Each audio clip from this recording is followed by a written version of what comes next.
Can Denver prove they have it? I don't know at this point if they do. Well, the Bills can be a formidable rushing team with the development of rookie Antoine Smith. They can always keep a fresh back in the game. Smith is the leading rusher for the Bills. Thurman Thomas, of course, has just gone over 11,000 yards in his great career. The problem for the Bills is they get behind and then can't use the rushing game. But they've got to have the running game against the Denver Broncos, because this is a team that starts as fast as they do slow. They have 56 points in the first quarter. The Bills have 6.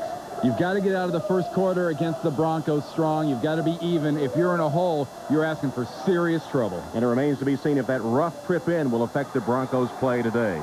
The Bills and the Broncos back with the kickoff in just a moment.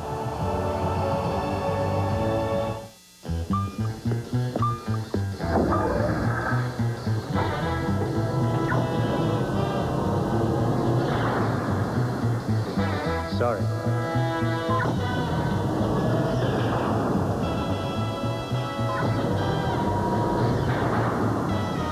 Late for work?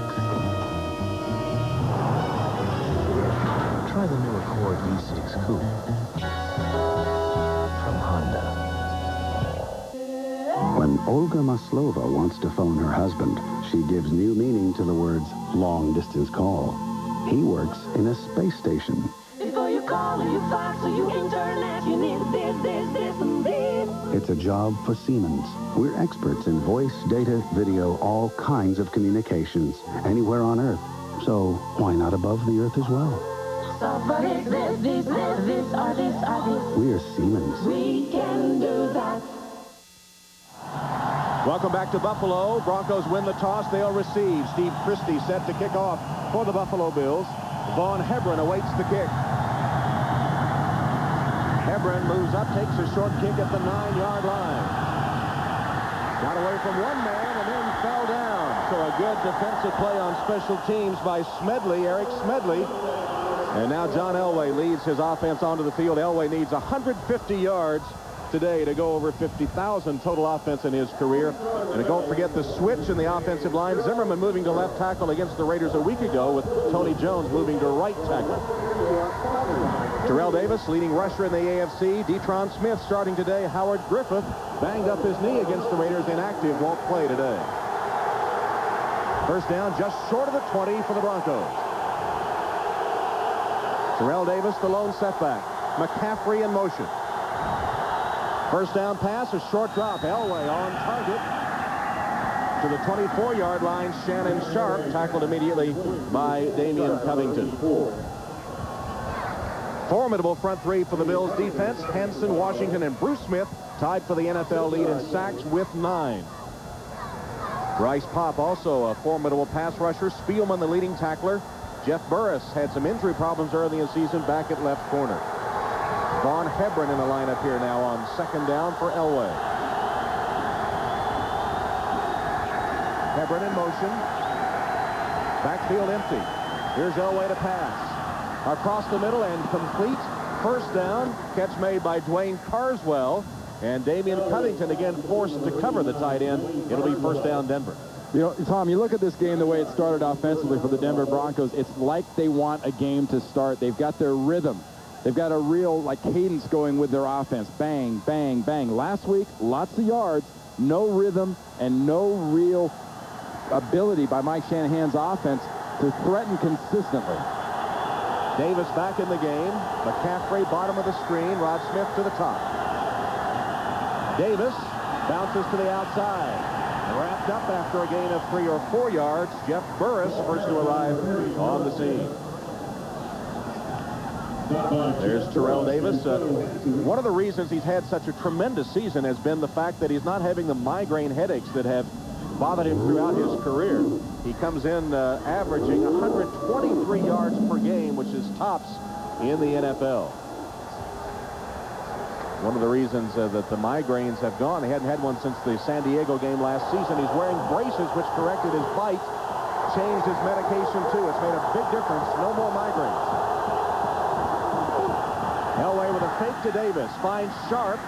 Shannon falls forward close to the first down, just shy of the 45-yard line. Free safety Kurt Schultz and Bryce Popp putting the pressure on John Elway. And what the Denver defense, or the Buffalo defense, has seen so far out of Denver's offense is what makes them so dangerous. They can give you one tight end in Sharp. They can give you the other tight end in Carswell. They can give you Von Hebron in the backfield. They can give you Davis in the backfield. They mix things up. John Elway spreads his ball around as good as any other quarterback in the league. People make a big deal about Drew Bledsoe and 9 different receivers catching a touchdown in New England. Well, everything is done just as well here in Denver. So far, though, it's been the tight ends, 2 to Sharp and 1 to Carswell. First down for the Broncos. First down, Denver. They have spread it out this year, though. They're the 3 top receivers. Sharp passing McCaffrey for the 2nd spot in the game last week against Oakland. And teams aren't dumb, though. Sharp is getting much of his offense done in short bursts. They're guarding the middle of the field and double teaming if he gets down the field. Opening drives have resulted in scores 4 of 7 times. Elway has not missed a pass. Here's a handoff to Davis.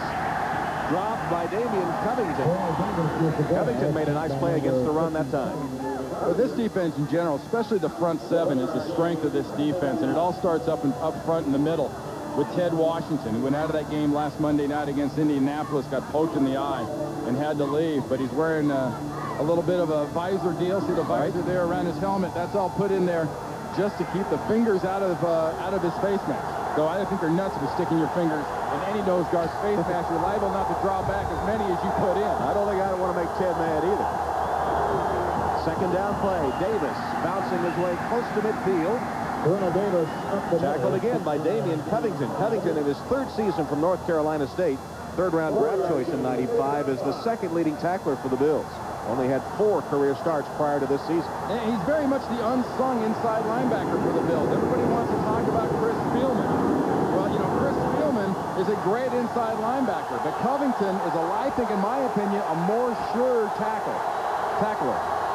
6 defensive backs now as Covington's out of the game. Smith, Green, and McCaffrey, 3 wide receivers. Elway from the gun, swings it to Davis. Davis goes one-on-one with Burris, and Burris makes the play at midfield with help from Marlo Perry.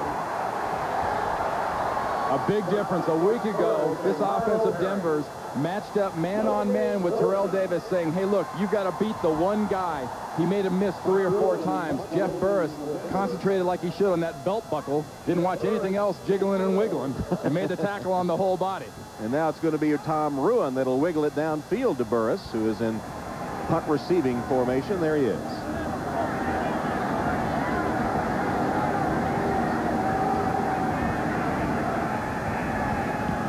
Ruin's punt. Burris calls for the fair catch, makes it at about the 15-yard line. Bills' first possession coming up when we return to Rich Stadium.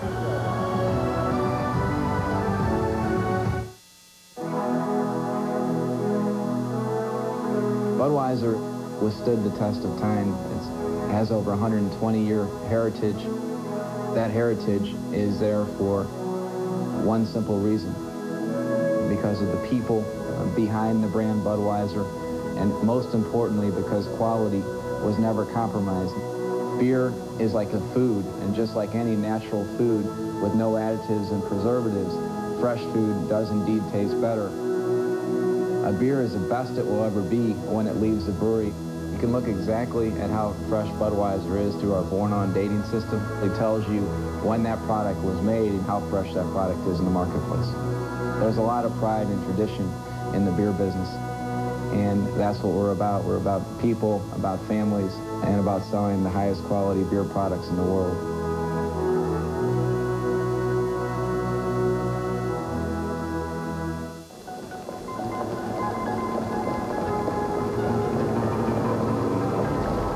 Every so often, something new comes along that makes people go back to rethink.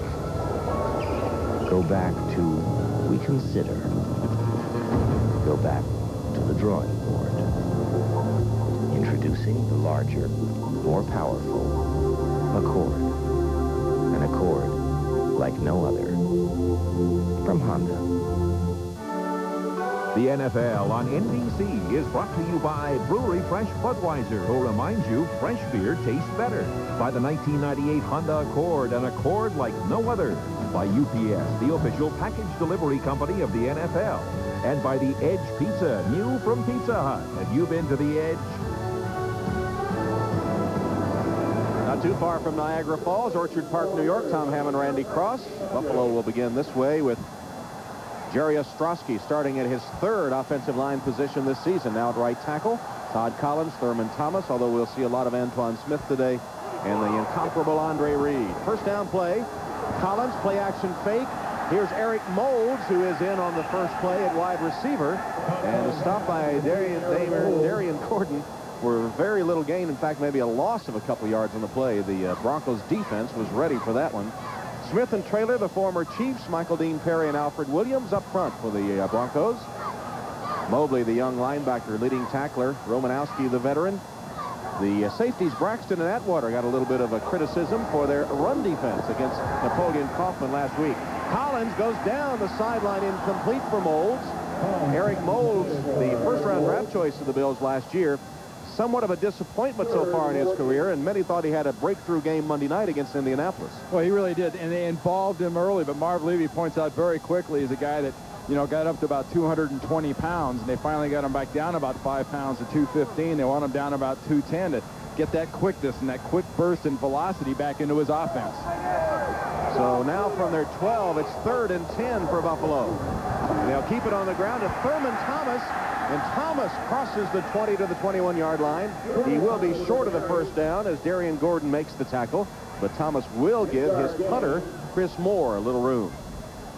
Yeah, one thing you can't do against the Denver defense is be cute. They started out trying to be cute with that trick play. It didn't work. That put them in a hole, and it set up that rush for Thurman Thomas. And that is a defense solely designed not to give up the first down. They give up the yards, but not the first down.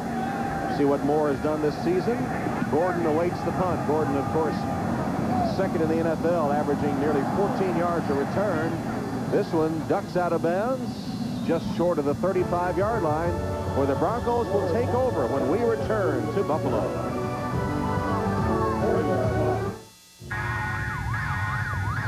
Nick, there is still one missile left. You must get to it before the others do. It's a 200-horsepower engine, too audacious to be kept secret. It's advanced climate control, engineered to keep you cool, no matter what kind of pressure you're under. Son's birthday. It's the TL from Acura. The true definition of luxury. Yours. Listen up.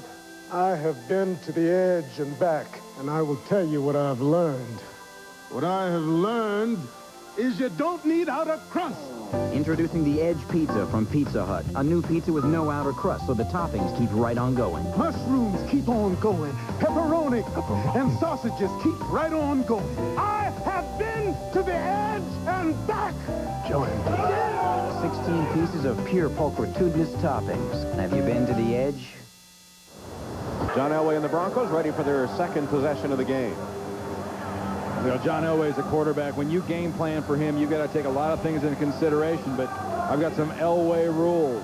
You know, you don't want him to scramble, but when he does, you better never assume a play is over. Every receiver is open, and if he moves, his receivers move with him. He's been known for his strong arm over the years, and I think the Buffalo defense is very, very aware that in these windy conditions at Rich Stadium, which next to the Jet Stadium, next to Giant Stadium is the biggest problem in the league. John Elway can still zip a ball across the field if you let a receiver go 40, 50 yards. He hasn't missed a pass so far in this game. As you see the other scores, the Giants break on top of the Bengals. Delayed handoff. Detron Smith got nothing. Stopped in the backfield by the defense of the Bills, led again by Damian Covington, who's off to a great start here in the first quarter. You know, Detron Smith is 3 inches shorter than Howard Griffith at fullback. He's 5'9", 230 pounds. He's more of kind of an end table than he is a fullback. I mean, you can almost eat off the top of the guy's head at 5'9", but he should be more effective as a lead blocker because of that natural-born leverage. Two tight ends now, Sharp and Carswell on second and long.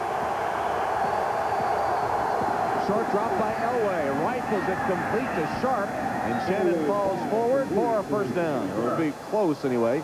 Henry Jones makes sure he doesn't run further, and it's when they spot it, it will be very close. I tell you, if I'm Wade Phillips and I'm the defensive coordinator, I can't be lulled to sleep. The defense can't be lulled to sleep. They're throwing to tight ends. They're giving the ball to the running backs. This is not a bad receiver core with McCaffrey and Smith.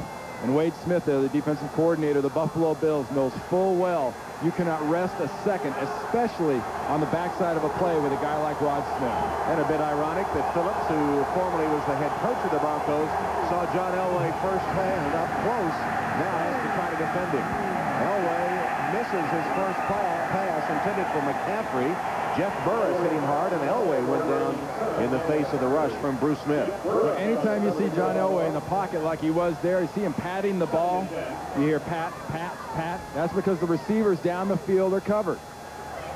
Here you got Burris working against McCaffrey, but McCaffrey is the second to third option for John Elway. Here's the first pat, the second, the third, the fourth, and then the throw. That's when you know John Elway is looking and he's searching.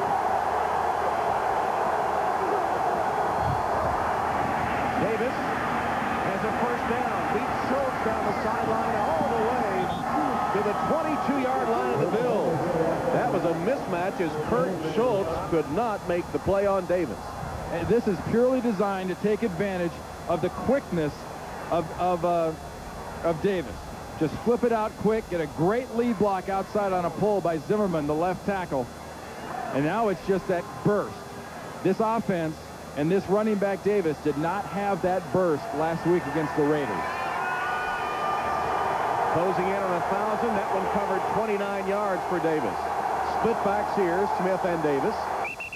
And false start by Gary Zimmerman will cost the Broncos 5 yards. Oh, he must be completely comfortable now at left tackle. He's jumped off sides a couple times last 2 games. Referee today, Ron Blum. False start, 65 offense, 5 yards, repeat first down. You know, and seriously, part of that is a comfort zone for an offensive lineman when they know things are coming. He's thinking about a technique. He's not thinking about the count as much as he's thinking about what am I going to do with Bruce Smith and how am I going to do it.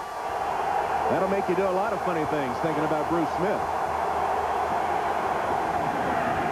Davis tripped up in the backfield, falls forward for a gain of 2 or 3 yards. Hanson, Washington, and Sam Rogers from a linebacker spot, putting the hit on Davis. You know, and defensively for the Buffalo Bills is a decision time right here. You've got John Elway in this offense in the second and, 11 or 12, and you've got a defense that can get after the quarterback. You see the sacks and per attempt, third in the league. This is a situation. It's second down. Now's the time to take your shot with a blitz. Elway nearly fumbled the snap and is taken down. Bruce Smith.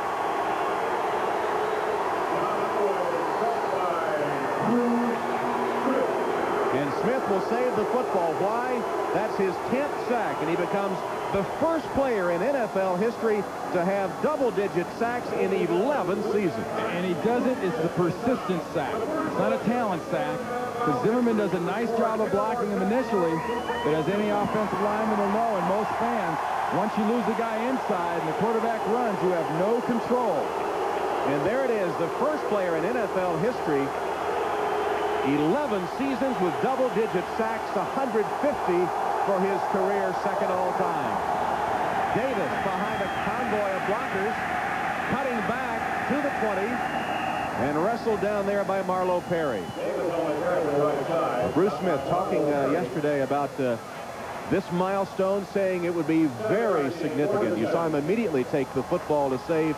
This was one he was looking for, and it does cement what is already a sure spot in the Hall of Fame, but goes down as part of the Bruce Smith lore. He's a 1970s defensive end at his size at about 255, 260, dominating in a 320, 330-pound era of offensive tackles he's going against. Elam will attempt a 38-yard field goal, and it's no good. Elam struggled a bit last week, bothered by injuries, and so Shanahan gets the big run from Davis, Then the drive stalls, and Elam misses the field goal. You know, this is not only a tough place for a quarterback, it's very tough for a kicker.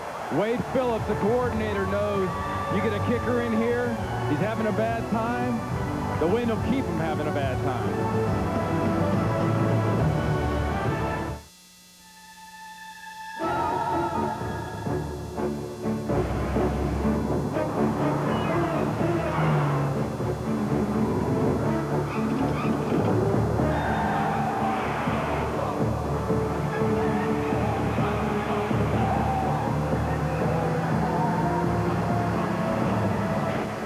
Is it the car?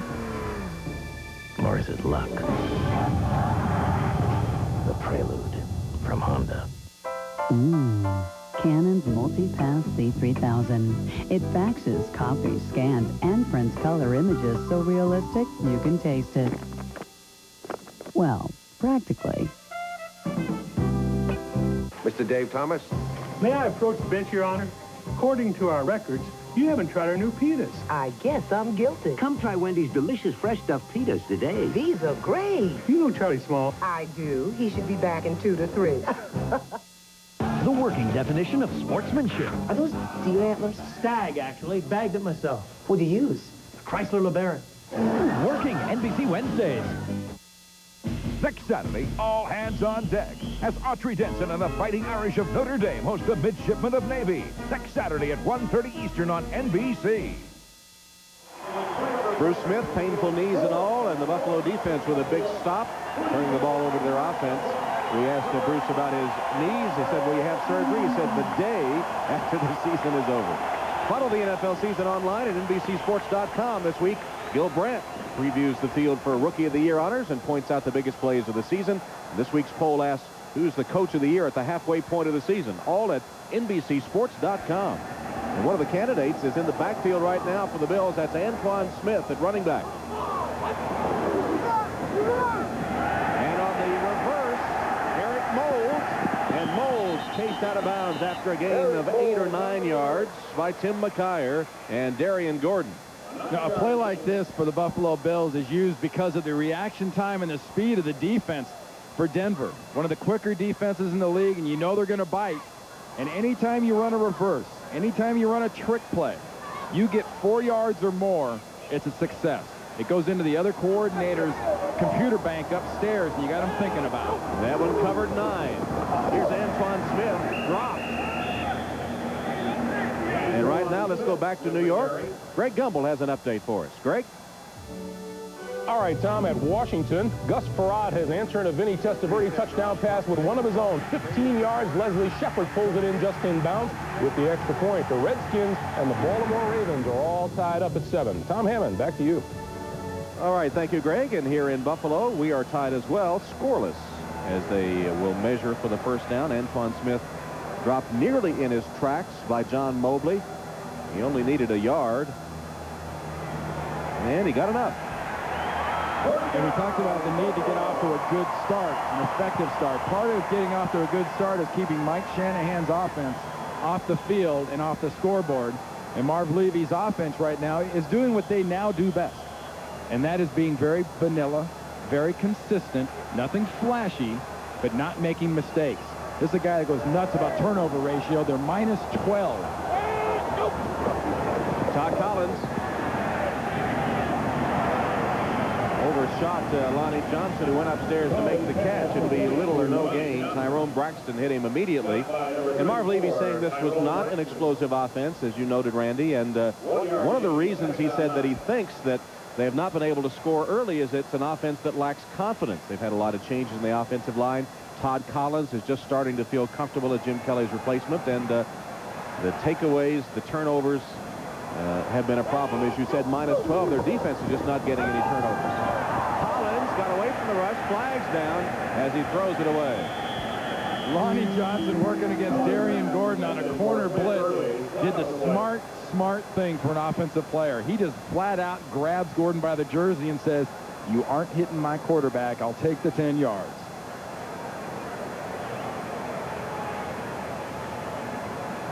Holding, 84 offense, 10 yards, repeat second down.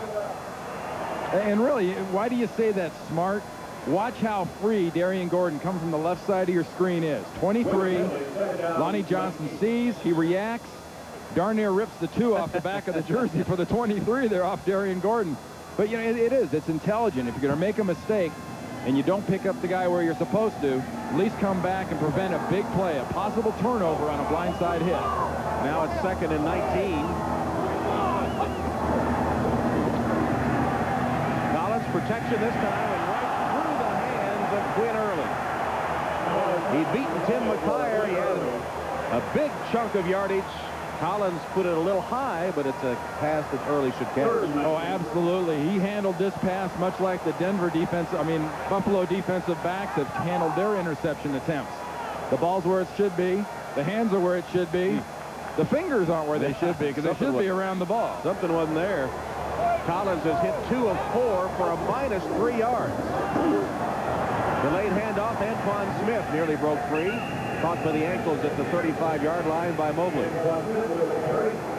You know, one thing about having a veteran staff like the Buffalo Bills do, you don't anticipate much panic out of a slow start. You mentioned that the slow starts offensively because of the confidence. Marv Levy has 1 star on the offense. That's Andre Reed. People consistently take his star away, and it's up to the unproven players to prove they can do it. And so far, that's been the problem because they haven't. Gordon awaits Chris Moore's punt. This one sails to Gordon at about the 20-yard line. And Darian returns it 10 yards to the 30. Still scoreless. 2:47 left in the first after that 44-yard punt. All right, Buffalo.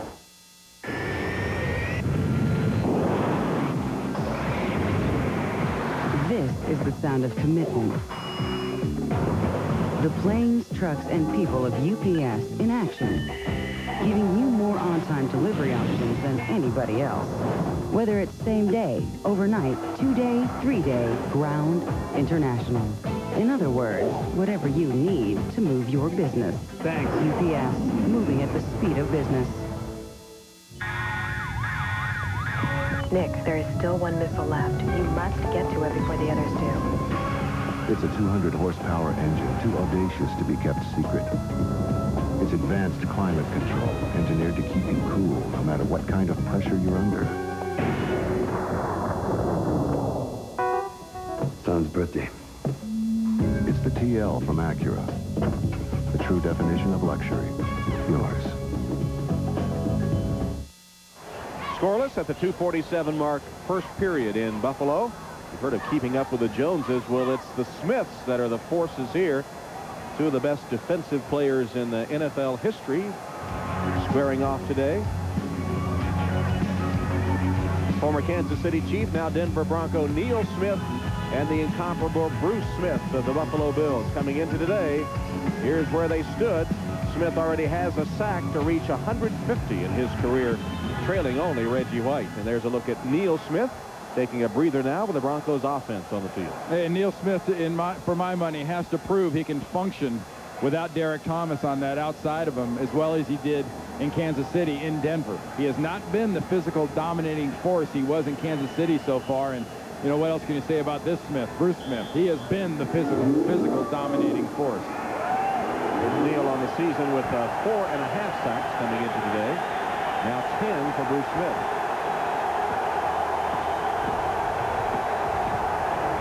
Elway had it knocked down by Phil Hansen. Hansen, Randy, is an unsung defensive player. 7th season, North Dakota State, very solid. You know, he's one of the first players opposing offensive linemen talk about when they talk about the Buffalo Bills defense. And, you know, he comes a lot closer to catching this bullet from John Elway than Quinn Early did catching the pass from Todd Collins. Weren't anyone else throwing it with a little less velocity, Henson might have had it stick. Davis cut back, trapped in the backfield. Hanson got a piece.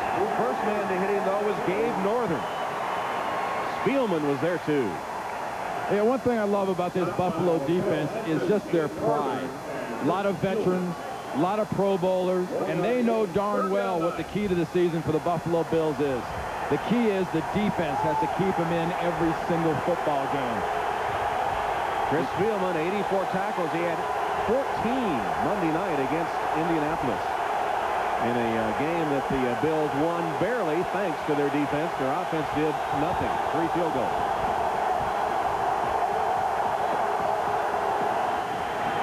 Elway buying a little time, now has plenty of green in front, pulls up and short hops Shannon Sharp. It'll be 4th down for Denver. Yeah, I'm not sure if John Elway wasn't past the line of scrimmage when he threw that ball.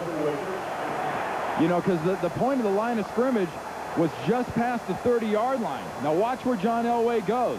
He can't go past about right here. Check it out. He double takes. He was past the line of scrimmage. He was. Without a doubt. It was pointed out by the defense of Buffalo, but it was missed by the officials. Tom Ruin will punt on 4th down.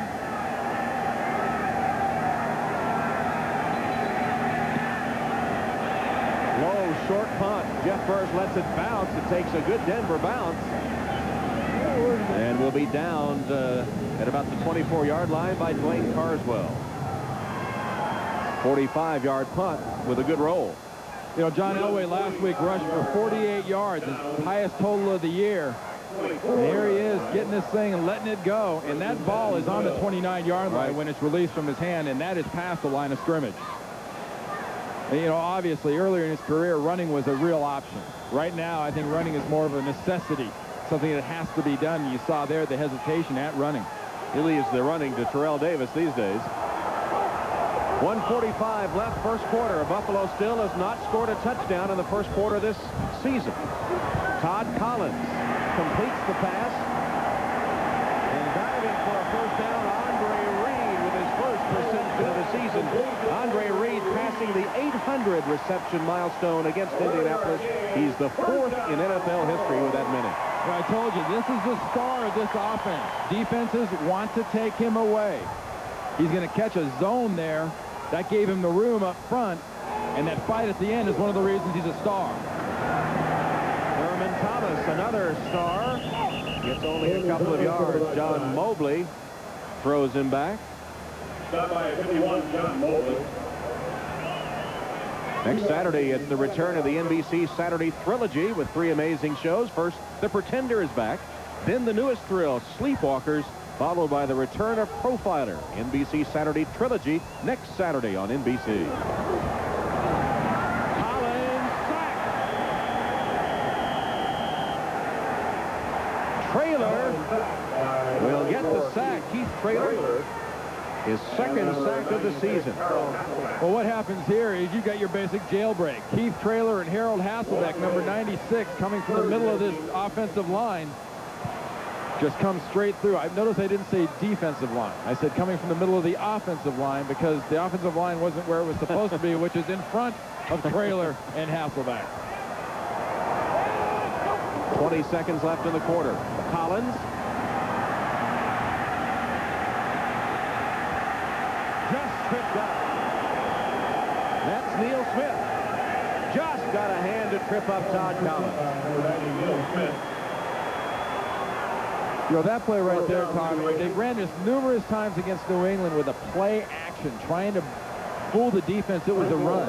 They haven't run it effectively, and the safeties ignored the play action. Bills still have not scored a touchdown in a first quarter this season, but they didn't lose any ground. It's 0-0. All right, take care of yourself and call us. Everything okay? Now he's going to France to study painting. I thought he was into photography. Well, now he wants to be Monet. Last year, nice tea business, now this. I mean, why can't he find one thing and stick to it? Well, he is your dad. At Aetna Retirement Services, we not only help you build assets, but manage them as well. Build for retirement, manage for life.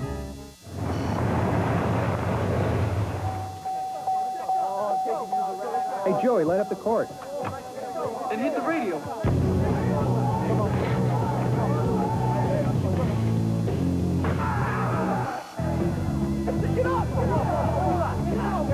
Every day, cars car batteries are put to the test.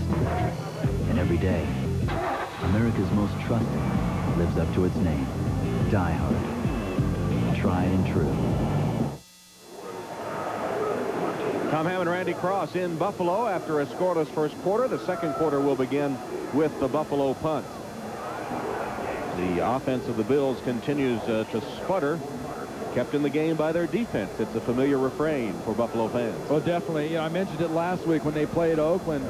And really, this is a team in the Denver Broncos that eventually will spurt on Marv Levy's Bills, and they have to hang with them.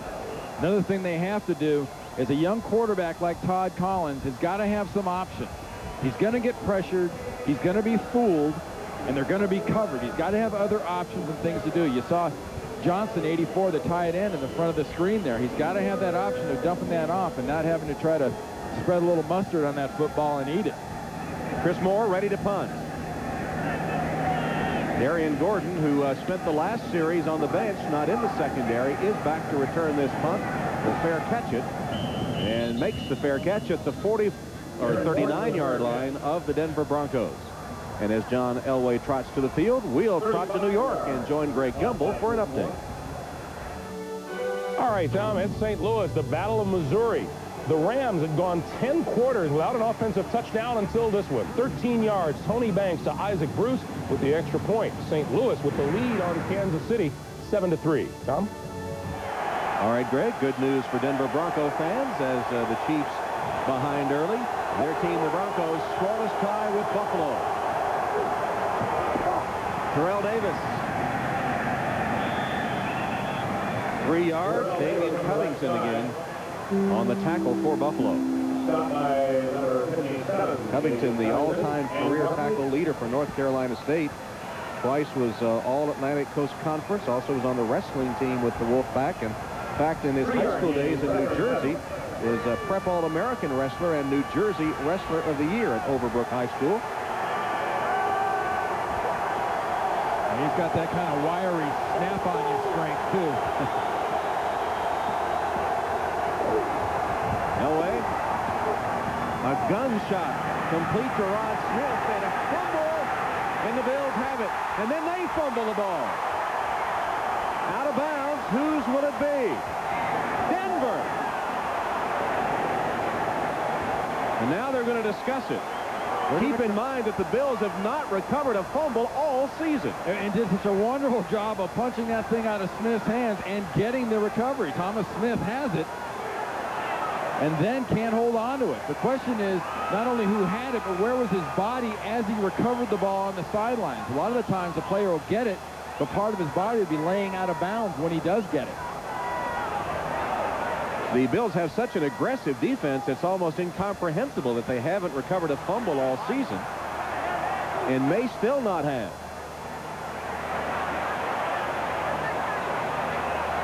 It's been driving Marv Levy crazy.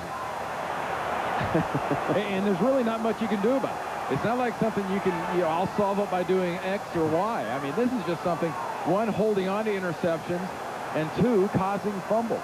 Because a lot of times you try to start causing fumbles, that's when you miss tackles. And Marv Levy not happy with the call that goes against his Bills. The ball goes back to the Broncos. It will be Denver ball and way upfield. I'll tell you one thing about Marv Levy. 72 years old. The ball was fumbled, and Denver recovered. First down, Denver.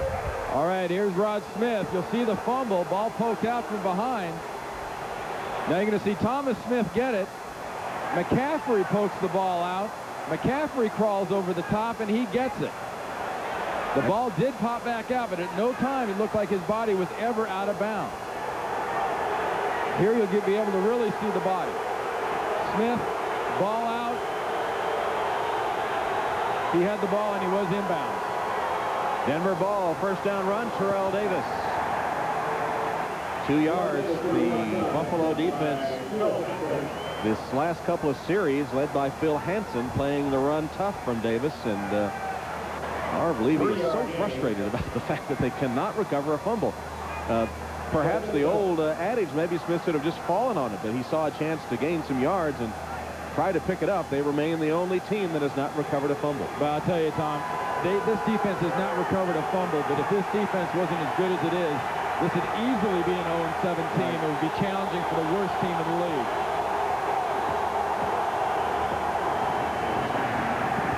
Batted back in the face of John Elway by Ted Washington. You know, Ted Washington, look at that big left arm of his. Last year, he hyperextended his elbow, and he wears a great big old brace on that thing. And obviously, isn't it sound redundant to say great big old Ted Washington? Because everything is big on Ted Washington. Big legs, big midsection, and he gets that great big old arm up there with that brace on that to block that pass. He's a great big old 6'4", 325 pounds, is Ted. 7th year from Louisville. He's a couple of happy meals over. Yeah, I would say so.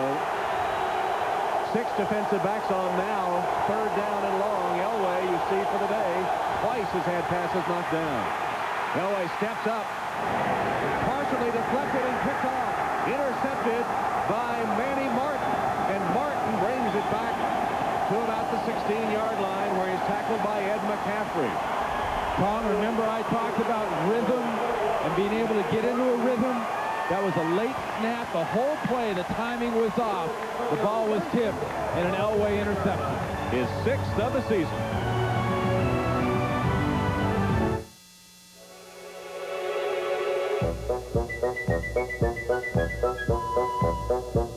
The new Century offers the luxury of dual-zone climate control, which does exactly what the name says. So whoever's on the right can have it a few degrees cooler than whoever's on the left, or vice versa. There are many degrees of luxury in the new Century. Dual-zone climate control is just one. You'll also like its cool price.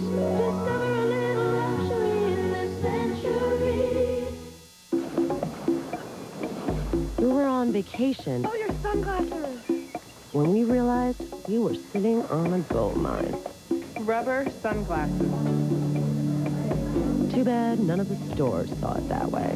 So, any more bright ideas? Actually, yes. I can see clear. Our own website. And before we knew it, we were selling shades to everyone under the sun. Open a storefront on the internet with the most powerful network in the world. Ever since I can remember, Jake did things his own way. Nobody believed him when he said he was going to surf the mountain. Snowboarding will never be as popular as skiing. Yeah. Why do I use the car? I spent my whole life doing things my own way. American Express never questioned it. The NFL on NBC is brought to you by Century by Buick. Discover a little luxury in this century. By AT&T, it's all within your reach. By Frost Brewed Coors Light, who reminds you the 3 most important words are, hey there, man. And by American Express. Wherever you are, whatever you're doing, American Express helps you do more. Buffalo skyline as seen from the lake. Tom Hammond, Randy Cross, Orchard Park, Rich Stadium. 0-0 game after the Elway interception. Todd Collins and Buffalo taking over. Here's Antoine Smith for the 9th run. Dragged down from behind by Alfred Williams. Well, that interception John Elway threw on that last play for the Denver Broncos is a team effort. Not only do you want to watch Phil Hansen, 90, right here, watch Jeff Burris, 22. He tips the ball. Hansen hits the quarterback Elway and causes that. I'll be honest, I think he was throwing that thing away, just trying to get it deep and out of bounds. 3rd tip of the day against Elway. Here's Collins going deep for Reed. He did a 360 trying to find the ball, and it gave the defense time to recover. Ray Crockett got there, and so did Tyrone Broxton. Absolutely no clue. Poor Andre Reed went out there. The ball was thrown up, and here's an example of the wind I was talking about. Because the ball at this point, as Andre Reed is going down the field, is hanging and moving with the wind. He can't see it over that shoulder. He can't see it over that shoulder, and by the time he turns back, it's over the original shoulder. Right. Jim Kelly talks about how the wind swirls here at Rich Stadium. Difficult to figure out. There's a determined run by Antoine Smith that gets him a 1st down. Didn't look like he'd be able to get it. Hit in the backfield, and Antoine twists his way to the Buffalo 1st down. You know, Antoine Smith is a running back that's going to make a big, big difference as time goes on with this offense, because not only was explosiveness, but his ability and his strength at the end of runs. He's going to break a lot of tackles and make a lot of yards late in runs. Collins across the middle, threw it. Intended for Andre Reed and way overshooting him. Ray Crockett defending Andre. We understand in that Dallas-Philadelphia game that Aikman has injured his neck and his return to the game is questionable. That's all Jerry Jones and the Cowboys need is Troy Aikman to go out. They've already got about half an Emmitt Smith. Everybody tries to take Michael Irvin out of the ball game. And the offensive line has been struggling. And that's being charitable. Kansas City still trailing St. Louis. Collins steps up and again way overthrows it. It's intercepted.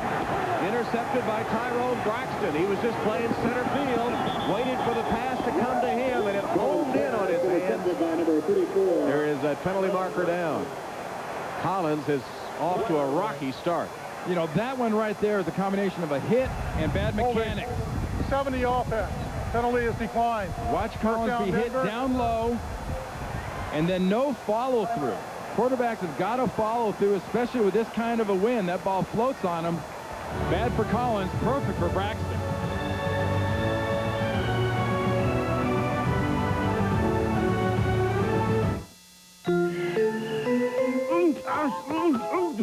I hate machines. Sorry, Rosie. Why don't we go to the new Sprint store at Radio Shack, George?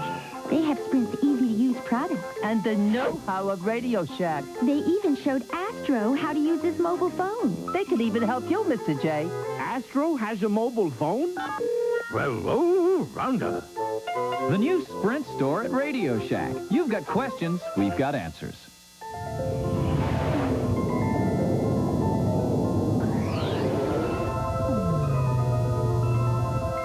Looking for more space? Try the next Century. It's got the most interior space of any vehicle in its class. Because extra space is one luxurious touch that's appreciated by families everywhere. The new Century by Buick. Perfect for any game, Domino's has the perfect play. Choose from 3 delicious crusts. There's classic hand tossed, crunchy thin crust, or go deep with thick ultimate deep dish. So make the call and have it all.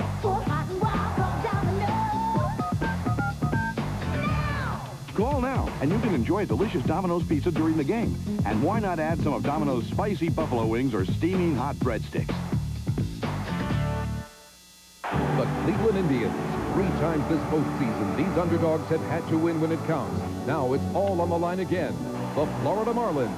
Can the team with the best home record in baseball win one more and capture the World Championship?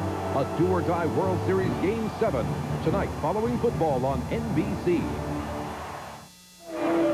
Tyrone Braxton with his second interception of the season, leading a 5th-ranked pass defense with 8 now on the year. I don't know if it's the excellence of the defense or the ineptness of the Buffalo offense. Todd Collins is 3 of 8 for 9 yards and an interception. Sacks total 11 yards, so they've got negative yardage in the passing game. Davis fights his way to the 20-yard line. 8-yard gain. Damian Covington, another tackle. Right now, we'll go back to New York. Greg Gumbel has another update for us. Greg? All right, Tom, back to Jack Kent Cooke Stadium in Washington, where Bam Morris plows into the end zone to break a 7-7 tie and cap a 22-play drive. And now, Baltimore with a 1-touchdown lead on the Redskins early in the second quarter, Tom. All right, Greg, seems odd to see Baltimore and Washington on the scoreboard. It's been a while since we've seen that. Elway, play action fake and a roll. Being chased. Tucks it under and dives to the 8-yard line. First down, Denver. Chris Spielman finally caught up with him. Sam Rogers couldn't catch him. Elway, even at his advanced age, has enough speed to elude the linebackers. That is some serious guts to call by Mike Shanahan and Gary Kubiak. Just a naked boot this way. There's no receivers. People are blocking for John Elway. This is designed to get a first down. It's designed for 2, and it got a lot more than that. 12 to be exact. Because John runs scared real well. So Kubiak sees the bootleg pick up 12. First and goal for the Broncos. And a timeout called by Denver. Denver calls timeout, but they're knocking on the door for the first score of the game.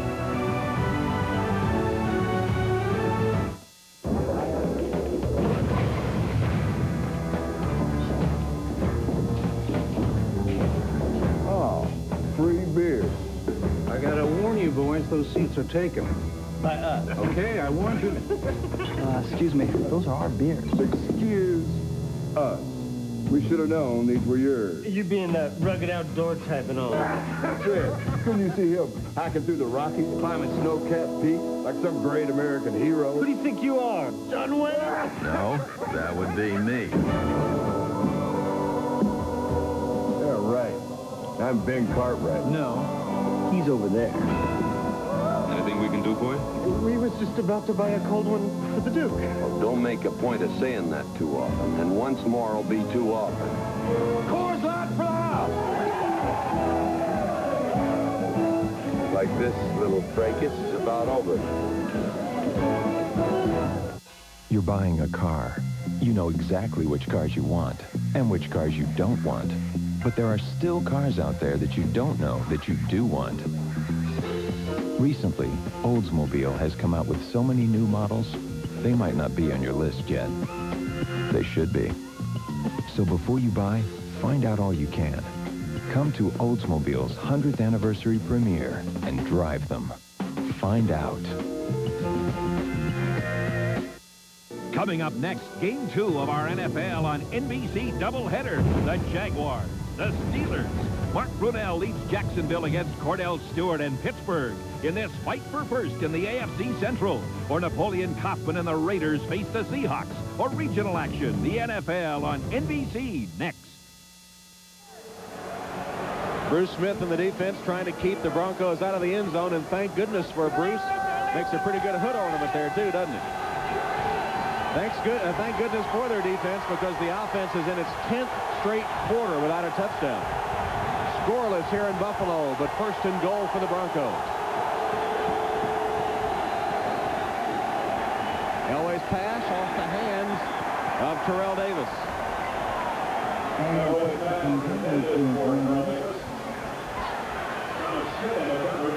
And this red zone is exactly where Mike Shanahan's offense is at its most dangerous. People always talk about, gee, it's a compressed field and there's not so much area to move around. Mike Shanahan's offense can beat you more ways from 10 yards out than it can from 30 yards out. And, of course, the always dangerous Shannon Sharp, a man to look for here. Davis cuts back. Dropped at the 4-yard line by Henry Jones, the strong safety.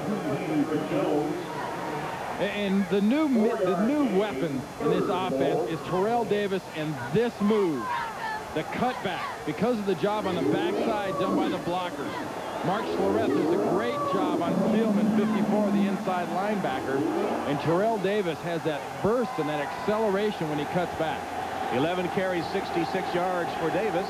Elway on third down, 1 of 3. But they have not converted a third down. On third and goal, Elway, chased from the pocket, pulls up, delivers, incomplete. Carswell closest to it, the ball well behind him. And on fourth down, Shanahan and company will attempt a field goal. Elam missed one earlier. That is good team defense. Bruce Smith gets the outside initially, but Gabe Northern, number 99, comes all the way from the other side to hurry Elway. And a great job down the field in the end zone of coverage by the Buffalo defense. Jason Elam attempting a 22-yard field goal, and this one is good. So after missing earlier, Elam connects, and the Broncos have the first points of the game. 3-0 Denver with 9:35 left in the second.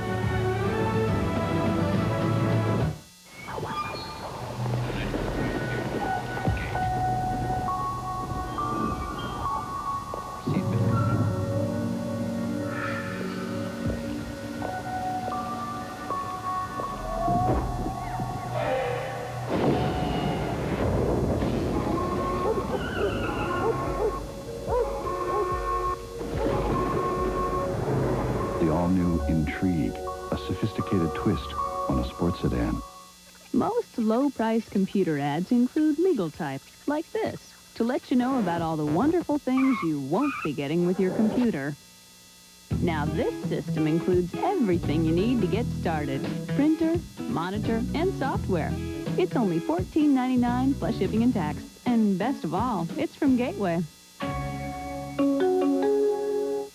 Gateway computers feature Intel Pentium processors. Call us at 1-800-GATEWAY and we'll build one for you. Tuesday, a baby out of control. Bouncer, bouncer, bouncer. There's only one way to make her be quiet. We just got to keep her moving. Yeah. For the rest of our life. If they stop, the baby explodes in tears. Just drive without stopping. Based on actual events. Oh, man. Speed Baby. What's your name? Kiana. I'm Mad About You special, NBC Tuesday. Broncos turn the Braxton interception into 3 points. A Jason Elam field goal. And Elam set to kick off for the Broncos now, with Moulds and Holmes deep for Buffalo.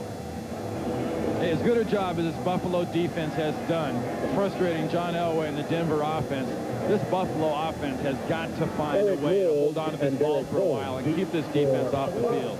Not because of fatigue, just because of morale. 38 total yards and a -2 on the passing game for the Bills so far, and the rain has begun here at Rich Stadium. Elam's kickoff to Moulds. And Eric Moulds, been criticized for too much dancing on those kickoff returns, gets a good one here to the 32-yard line. 24 yards. Halloween Sunday, they thought a serial killer was on the loose. I don't think he's human, and he's taking out my city. The only explanation was impossible to believe. 3 legends of evil are alive in L.A. An NBC original event, House of Frankenstein 97, next Sunday on NBC. Great place to hide, Tom. It's L.A. Who'd notice? And that got to be right in place, too. It's a bad look there. Well, this has been a house of horrors so far for the Bills offense. They're in their 10th quarter without a touchdown. Here's a pass to Reamersma, the tight end, former Michigan teammate of quarterback Todd Collins. Ray Crockett makes the stop after a gain of maybe 4 yards. Hey, at this point, though, that play to Reamersma there was a little victory. This offense needs a little victory. Little victory after little victory, and you get a couple of first downs. You hold the ball for a while. Watch Todd Collins throw the ball, though. Does he look like he's kind of aiming it? Yeah, you're right. He's not slinging it. He's kind of aiming it. He looks like a quarterback that has lost his confidence. Here's Thurman Thomas. Can't get outside. Steve Atwater horse collars him and throws him out of bounds. Atwater, one of the men that got to the Broncos training facility to catch the bus and eventually the plane to Buffalo, got there by snowmobile yesterday. There were some great stories coming out of that whole thing, between Atwater coming on snowmobile, McKyer going through the snow, as well as Zimmerman to get into the stadium. But you know, that's not a patented big hit from Atwater. It has been missing from his game, but is a sure tackle. 3rd down for Buffalo. Collins still looking. Could find no one. And Alfred Williams takes him out of bounds. And again, the Buffalo offense does absolutely nothing. Well, you know, part of the problem is they know Andre Reed is the guy. So what do? You bracket him inside and out. Up top, you got Braxton, the safety. Down below, you got Crockett, the corner. There is nowhere to get the ball to a friendly face. Andre Reed is just not a factor against that defense. But didn't Reed make a mistake in not running with the quarterback to give him a target as Collins was scrambling? Right about the time of that collision when Crockett hit him. Gordon fields Moore's punt at the 15-yard line and then falls down, sits down to be more precise, at the 25-yard line. Return. And as the Broncos get set to take over, let's check in again with Greg Gumbel. All right, Tom, at the Meadowlands, the Giants have taken a 10-7 lead. This is the ever-popular ensuing kickoff. Eric Bieniemy breaks loose. A horrible attempt at a tackle by Brad Deloiso nets him nothing. A 102-yard return.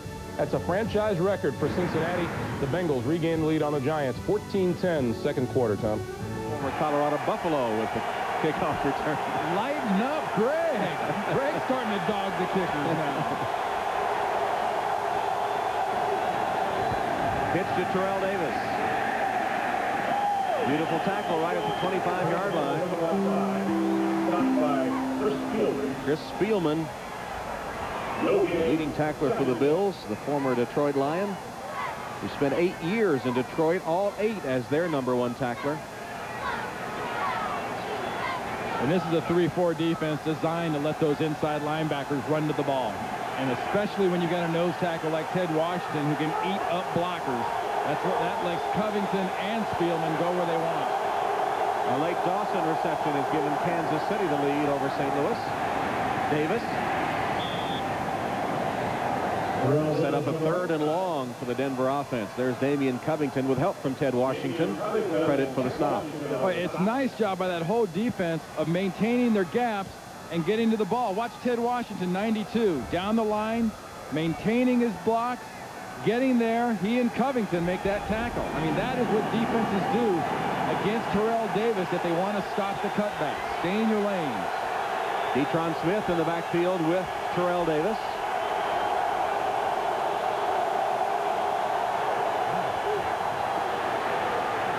Elway steps up, and there's the completion to Smith. Not a proton, not a neutron, but a Detron. And he has the first down for Denver. That's a little too deep for me, Tom. Bruce Smith was chasing Elway, but he stepped up, got time, found Smith, and then he's tackled by Henry Jones. But look at the difference, the contrast in quarterbacks. Elway, the veteran, just confidently moves out of the pocket and finds that alternative in Detron Smith. You're not seeing the confidence or the alternatives from Todd Collins. Started 4 for 4, only 30% since then. Terrell Davis spins and gets a couple of extra yards. That's one thing about making spin moves and whatnot inside, especially against this defense. When you've got safeties like Scholes and Henry Jones, if you spin inside, you're liable to spin into a face full of safety. Terrell Davis, 70 yards on the day now. His mom has moved from San Diego to Denver. He said she's been so good to him. He went away to school and now sharing this important time, this successful time of his life with his mom in Denver. Lived with him for a while now. She's gotten her own place with a couple of her kids. Davis on the receiving end of the pass that time and cracked hard by Spielman and Hansen. Well, I'll tell you what, Tom, you know, this Denver team struggles yesterday to get out of Denver. The huge snowstorm. People are saying, well, gee, how is that snowstorm going to affect them? What is the story with the weather and the travel? Well, I'll tell you what, folks, they better forget about the weather and the travel. They got a lot more problems with this Buffalo Bills defense. The defense is the bigger factor for Mike Shanahan and his group. They got plenty of it in Denver, enough to share, but you can bet before the season's over, it'll be visiting Buffalo as well.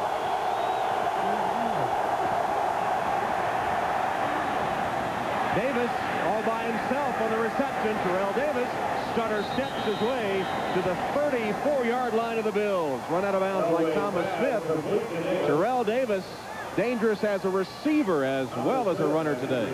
You forget about a lot of things. You forget about your car keys, and some people forget about anniversaries, and occasionally forget about birthdays, but I can't see any way if you're on defense you forget about Terrell Davis if he's anywhere inside those stripes. Wide open, no one around him. I mean, they're lucky he didn't make him pay with 6 points by leaving him that lonely. It did get 24 yards and net a Denver first down. The ball spotted at the 33 of the Bills. Here's Davis on the ground. Nearly broke free to the 25-yard line. He rips off 8 yards before he's tackled by Kurt Schultz. Look at all the running backs that were taken ahead of Terrell Davis in the 95 draft. Some familiar names, some unfamiliar ones. And I'll tell you what, Tommy, you take Napoleon Kaufman out of that mix, and Terrell Davis has outrushed all of them. Kaufman's made an impact, obviously, especially this year with the Raiders, but here's a guy that's a good, lucky pick, because nobody drafts that good, that deep on purpose. Here he is again. Why not? Close to the first down. Wrapped up by Bruce Smith and Henry Jones. Chris Spielman was there, too. It was funny, you talked about Terrell Davis's mother moving to Denver. You had a great talk with him last week in Oakland. We'd asked him about, you know, he's got the grandkids, and there's all kinds of kids running around the house. And how is it having those kids around the house? He goes, well, you know, sometimes you sit on one side of the fence. Do I want kids? Do I not want kids? Do I want kids? Do I not want kids? He goes, I spend enough afternoons around those kids, and I'm kind of glad I can just say, well, maybe not right now. You know, Mom also does a pretty good job of screening the girlfriends these days. Well, I tell you, that's it's not surprising this guy is as stable on the home front as he really is, and has a great influence as he does, like his mom at home, because, you know, she has done a quality job of raising this young man. This guy should be the model that other young athletes model themselves around the way he acts. One of the NFL good guys. Approaching the 2-minute warning. Pitch to Davis. Gets to the outside. Hesitates and drives his way to the 15-yard line. Thomas Smith again forced to make the tackle on Davis. Ed McCaffrey out there gave him a block, and Davis knew what to do with it. Hey, if you're going to model yourself on how he acts off the field, you might not be able to note what this guy can do on the field, too, because, you know, you talk about the moves and the slithering and the dithering around that some of these running backs do. I mean, his lower body never really moved. It was the upper body shifting back and forth that sort of acted as the rudder on that run. 8 yards on that one, 89 for the day. 2nd and 2 from the 15. Davis again. Dodged one man in the backfield and takes it all the way to the 9-yard line. It'll be 1st and goal, Denver. When we come back to Buffalo, we'll stop here for the 2-minute warning. Denver threatening to add to its lead.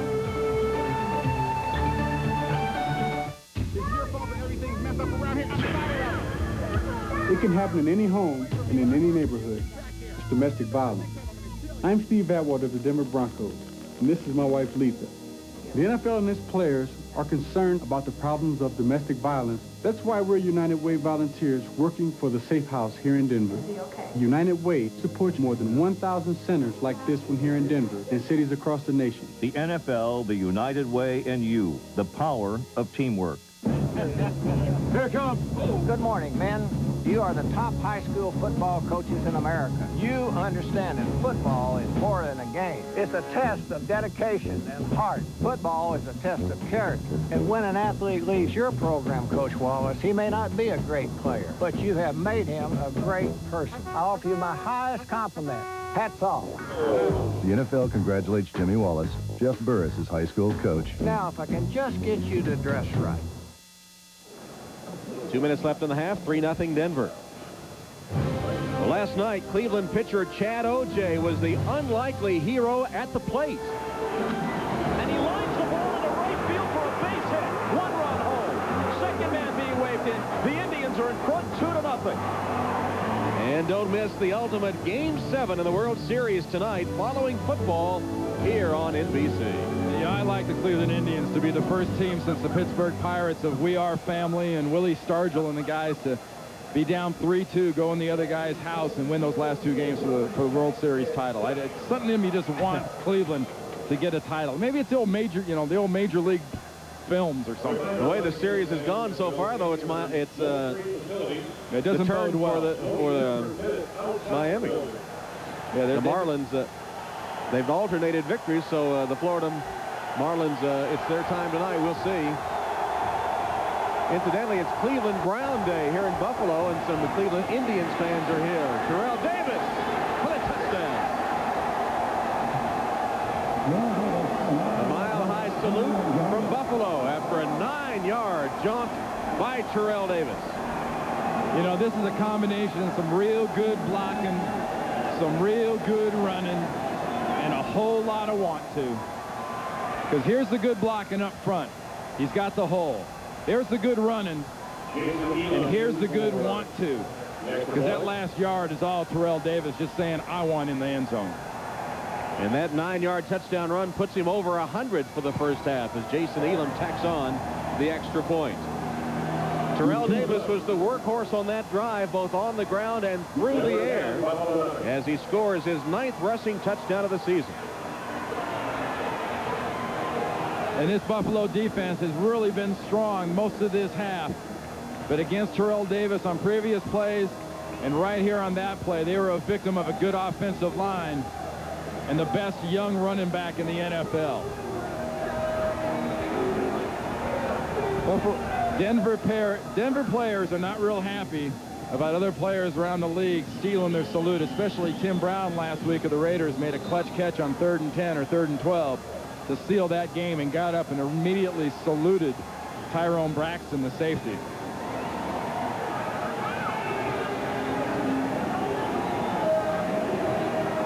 Wade Phillips and his defensive unit, they discuss things with Bruce Smith, showing some of those pictures from upstairs. But the defense has not been the problem for Buffalo. Guys, Bruce, look at that snapshot. He went where you weren't. He didn't go towards you. He went in the middle of the defense, and there weren't enough guys in blue trying to stop the guy in white. And he took a bunch of them with him.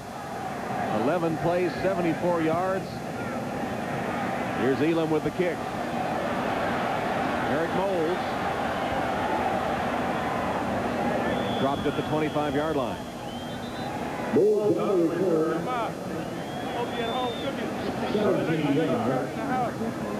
Hey, but it's cold out here. I ain't gonna lie to you.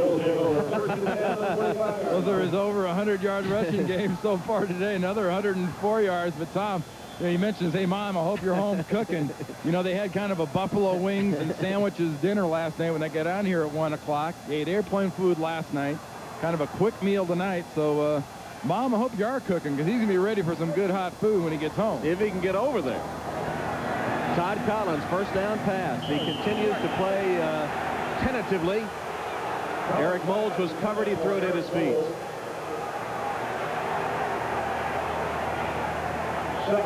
Stay with us at halftime. The Domino's Pizza NFL on NBC halftime report. Greg Gumbel, Chris Collinsworth, Sam White. Scores and highlights. And a report on the series. Game 7 between the Marlins and the Indians coming up tonight. Tom, this is kind of a pick on Chris Day, wasn't it? Once Chris Collinsworth mentioned the fact that he thought that Glenn Foley should be starting for the Jets, it was White got on him and Greg got on him, and then Gibbs all the way from North Carolina gets on him. Chris is such an easy target. Collins again overthrows his intended receiver, this time Quinn Early. You know, if you look at the scoreboard right now, there's a big "ought" on for the Buffalo Bills. And if you got 13 yards passing, you're well on your way to keeping that "ought" intact. That one isn't even close. Marv Levy's got to find some way to get this offense jump-started. I don't care if it's battery chargers to the ears. They got to get him going. Collins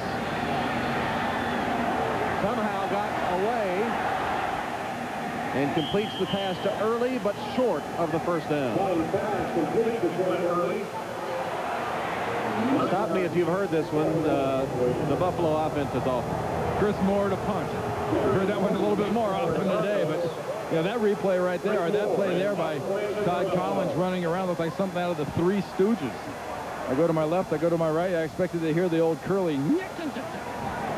That's not what they're going to hear in the locker room at halftime, I don't think, as they're about to complete their 10th quarter in a row without a touchdown.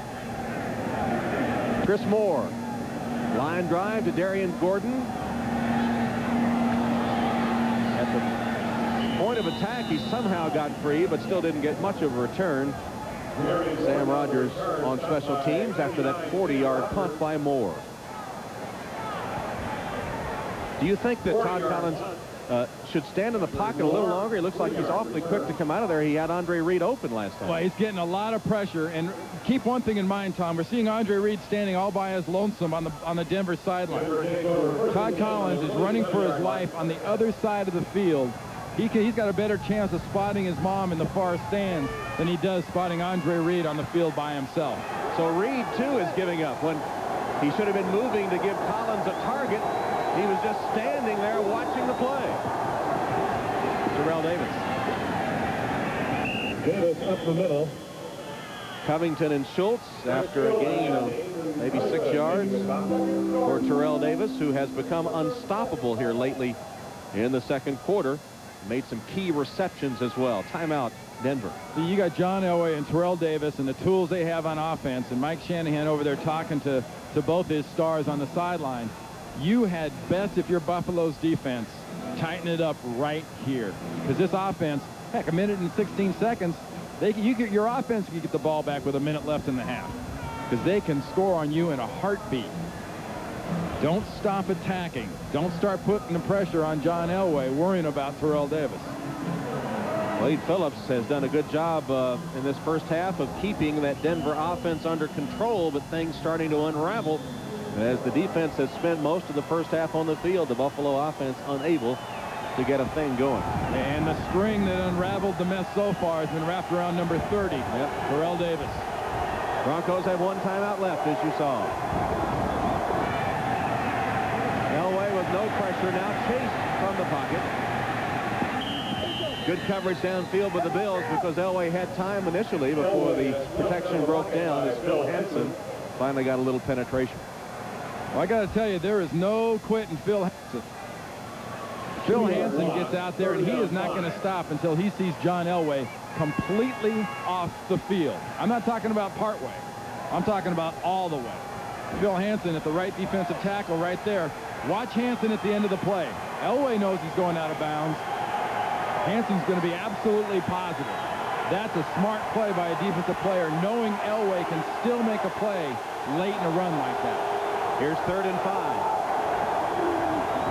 Davis to the outside and has the first down. He undressed Thomas Smith on that little duck to the inside and then run to the outside and picked up the first down.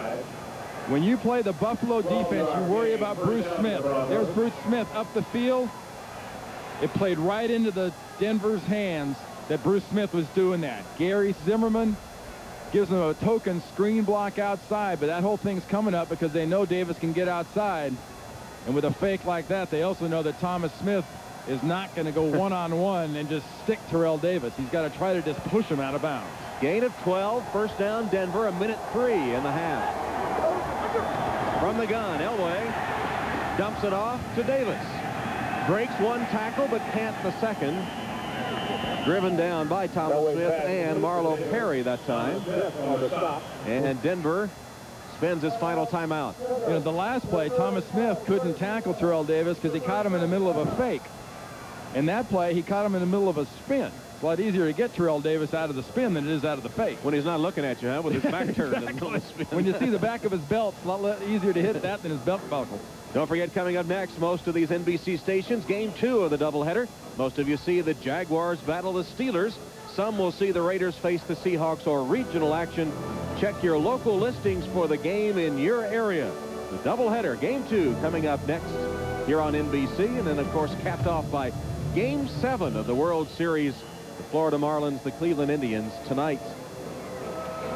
Boy, that Jacksonville-Pittsburgh game is going to be a great scene. You know, 4 o'clock game, kind of gray skies, 2 explosive offenses, but I think 2 of the more physical defenses in the league. I mean, that's one of those games you wouldn't be surprised if it's 35-34 or 7-6. A terrific game the first time they met in Jacksonville with a blocked field goal preserving the win for the Jaguars.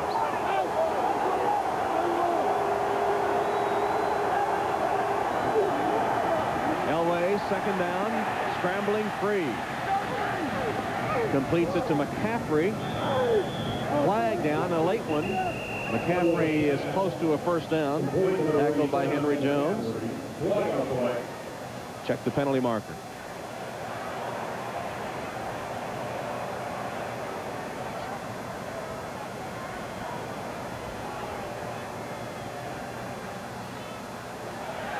Against the Broncos.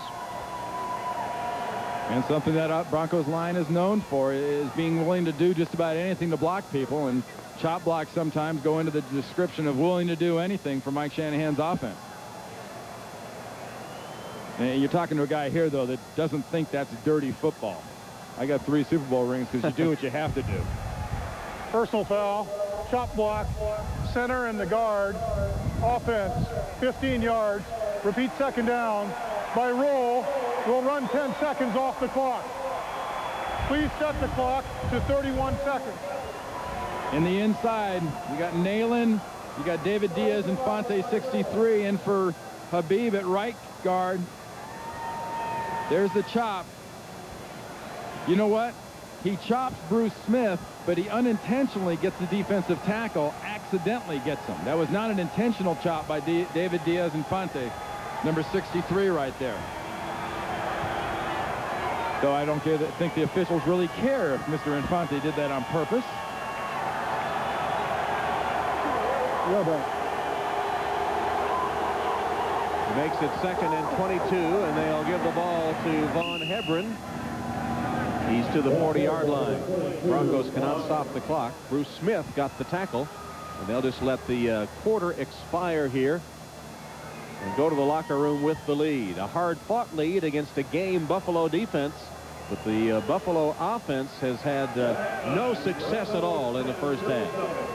And that second quarter comes to a close. Shanahan and the Broncos with a 10-0 lead on the receiving and running of Terrell Davis, breaking open in the second quarter to get the only touchdown of the game so far after Jason Elam had earlier connected on a field goal after an interception.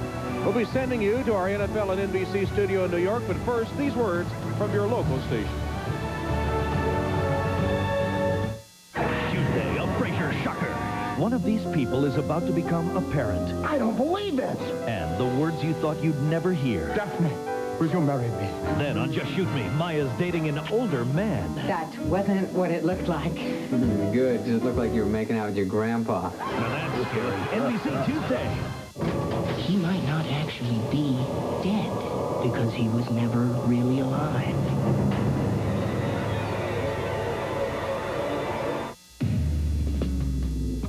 A lot of industry experts told us that the passenger side was the best place to add a third door.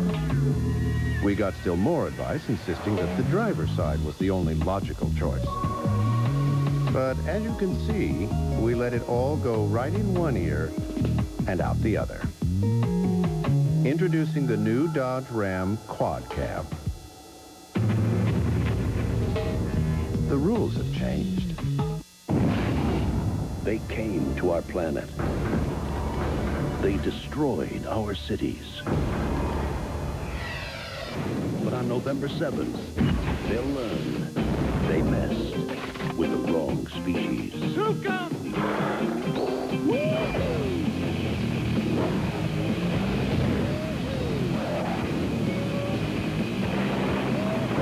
Starship Troopers, rated R. Opens everywhere November 7th. Ed Kilgore, part of the Channel 2 News team. This is the Domino's Pizza NFL on NBC Halftime Report, brought to you by Domino's Pizza. Domino's, delivering 1 million smiles a day. Along with the usual suspects, Chris Collinsworth and Sam Weish, I'm Greg Gumbel. Welcome to our studio in New York, everyone. Let's run down scores and highlights for you of first half action so far today, beginning with the game that you're watching in Buffalo, where the Broncos are leading it by a score of 10-0 and some of the worst hats you will see all season long on the fans in Orchard Park. Scoreless game in the first. Milestone for Bruce Smith. He sacks John Elway to become the first player in NFL history with double-digit sacks in 11 seasons. Still scoreless in the second. Bills quarterback Todd Collins puts this one up for grabs. Tyrone Braxton says thank you kindly. He returns 22 yards to the Buffalo 28, led to a Jason Elam field goal and a 3-0 Denver lead. And then Terrell Davis. What a season he's having, and not a bad day either. Up the middle, 9 yards and a touchdown. He's over 100 yards rushing in the first half. Denver leads at this point by a score of 10-0, and for Terrell Davis, 21 carries, 123 yards and a touchdown. What problems for the Denver Broncos traveling all night? Just maybe next time they're trying to keep up everybody the entire evening the way Terrell Davis is going. This is absolutely unbelievable. 123 yards. And this isn't some Pop Warner defense out there. Here's a team in the Buffalo Bills with Bruce Smith and Spielman and Pop and those guys. This is one of the top defenses in football, and he simply is running right through them. All right, in Philadelphia, the Dallas Cowboys hold a 9-0 lead on the Philadelphia Eagles at halftime, but they have lost quarterback Troy Aikman to a strained neck.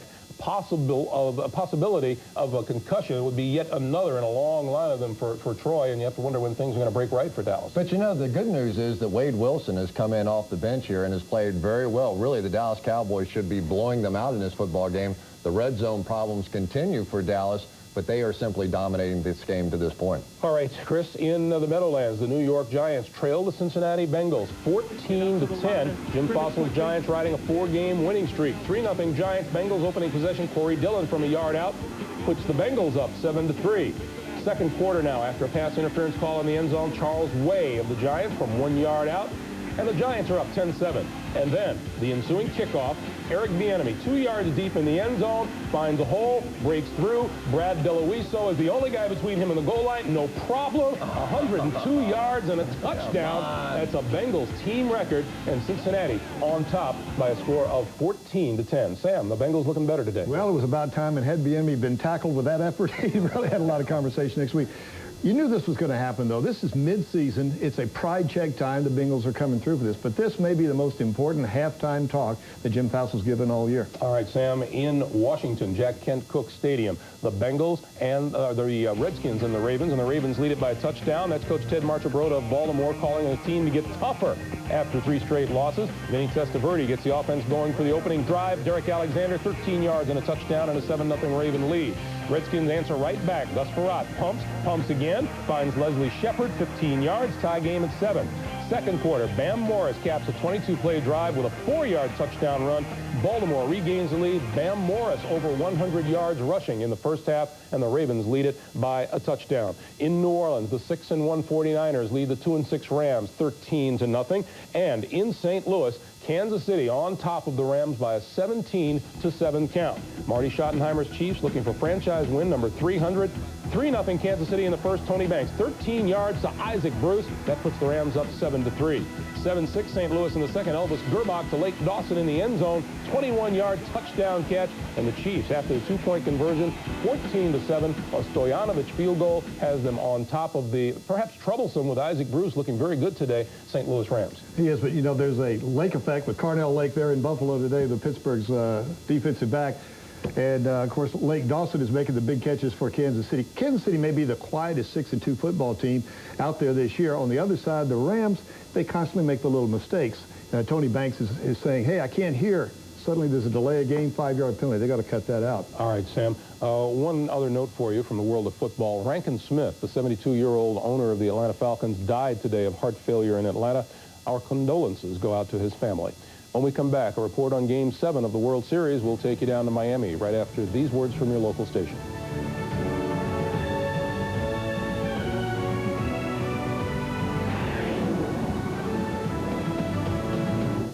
NBC Wednesday is must-screen TV. Somebody make that music stop! The Rock Night of Terror. Harry, you're an alien. I am not! With pumpkin guts and a thing that lives in the wall. Who are you going to call this? Ghostbusters! This could be the Halloween that goes too far. Run, lady, they're crazy! The Rock followed by working NBC Wednesday.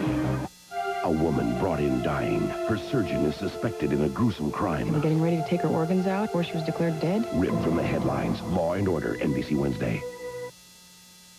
You've got the time. The future's bright. Why not enjoy life? The dreams inside.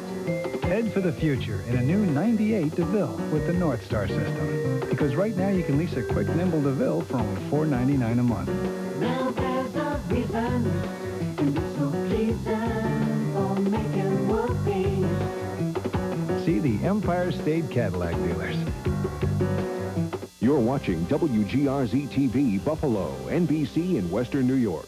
The Domino's Pizza NFL on NBC Halftime Report, brought to you by Domino's Pizza. Domino's, delivering a million smiles a day.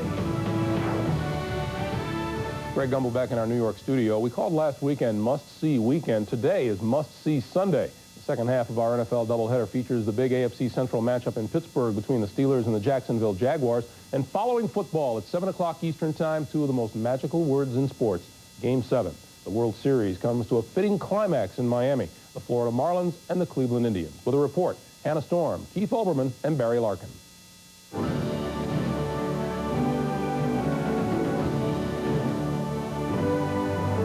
Thanks, Greg. The stadium sits empty now, but in a little more than 5 hours, this will be the center of the sports world. And more than 67,000 fans will be here for what is considered the greatest game in sports, Game 7. We're joined by Reds All-Star shortstop Barry Larkin. His thoughts on tonight's game in just a few moments. But first, Keith, Mike Hargrove making a big decision for today's game. And another second-generation major leaguer in the spotlight. Hargrove made a bold decision to start his 21-year-old rookie Jarrett Wright in Cleveland's biggest game in nearly 50 years. And moments after Wright learned he was officially starting, we talked about his improbable season. The season opened with you doing what on opening day?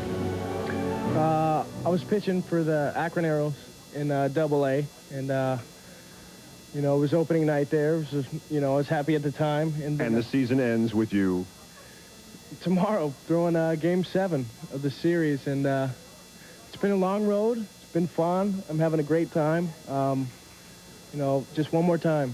It's been a long road.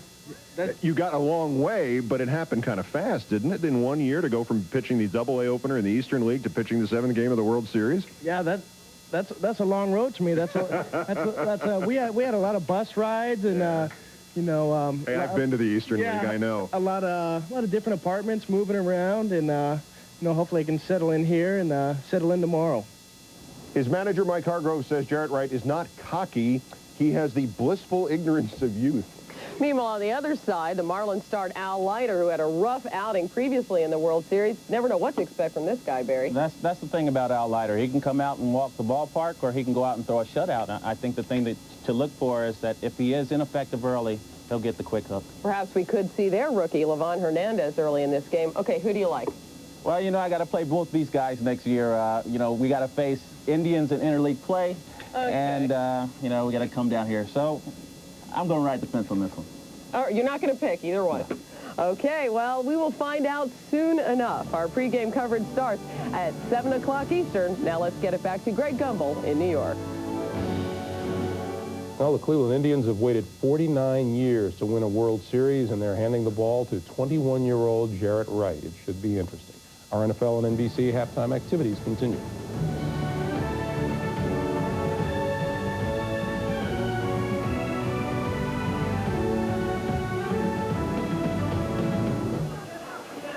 Halftime in Buffalo, where the Broncos are pitching a shutout, 10-0 over Buffalo at halftime, and it's just been a case of inept offense for the Buffalo Bills. What can they do to try to get it started? Well, two things. They can run the ball. 44 yards is all they've had in the first half. And second thing is, you know, Bill Parcells last week yanked Neil O'Donnell looking for a spark with Glenn Foley.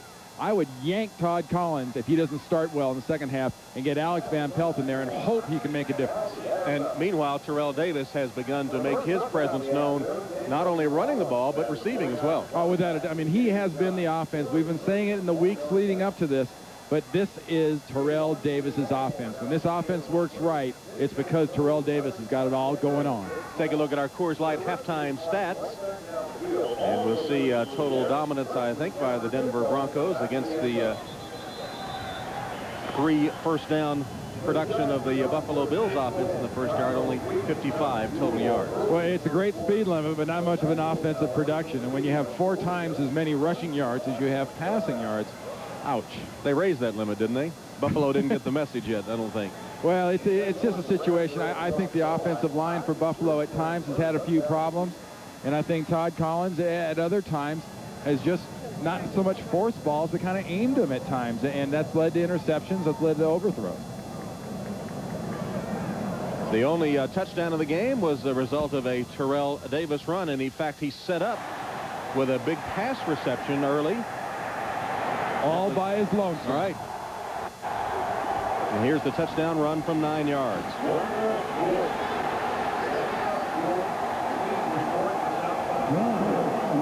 And what's the 97 Broncos offensive touchdown without the mile-high salute at the end? Well, you just look at what he's done just by himself. 21 rushes already in the first half.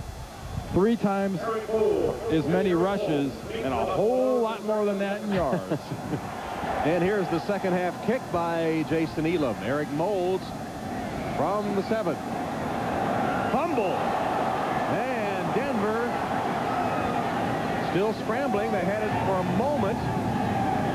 And now they have it for good. Moulds fumble on the return.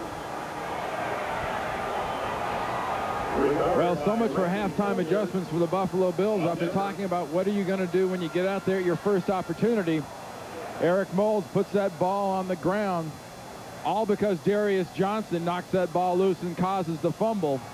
Then it's just a mad scramble and a dog pile for the ball. But watch Darius Johnson, 25, glory at the end, strip the ball away from Moulds. And, I mean, that's just lack of concentration by a returner. I don't care if he doesn't see him or not. You don't drop the ball. From the 21, first down, Broncos, Terrell Davis. And Davis bursting free for a moment to the 14-yard line. Kurt Schultz stopping him at that point. You know, we've all in the media made the comment about Marcus Allen in Kansas City having that extra couple of years off at Oakland, resting his legs. Is this going to extend John Elway's career and a life on his arm, resting his arm, and letting Terrell Davis run this much? Interesting that Bryce Popp, talking to us yesterday, said it's come to this, that Terrell Davis is the man you have to stop, not John Elway. Who thought you would ever hear that? Davis fights his way to the 10-yard line and has a Denver first down. Well, really, the problem Buffalo's defense has, and most defenses have against Elway and the Broncos, is you're picking your poison. You know, do you want the slow death? You want to be beaten by run slowly, or do you want to be beaten by the pass quickly? And Wade Phillips' defense has done a fine job in the first half, but they were put in so many bad positions, they can only hold out so long against these weapons. Davis. 3 yards. Damian Covington grabbed him. 3-yard gain. After the fumble of the second half kickoff by Eric Moulds, Terrell Davis and the Broncos trying to punch it in. 138 yards on the ground now for Davis. He's also made 4 catches in the game. And he's also going to very soon make short work of the 1,000-yard mark in rushing.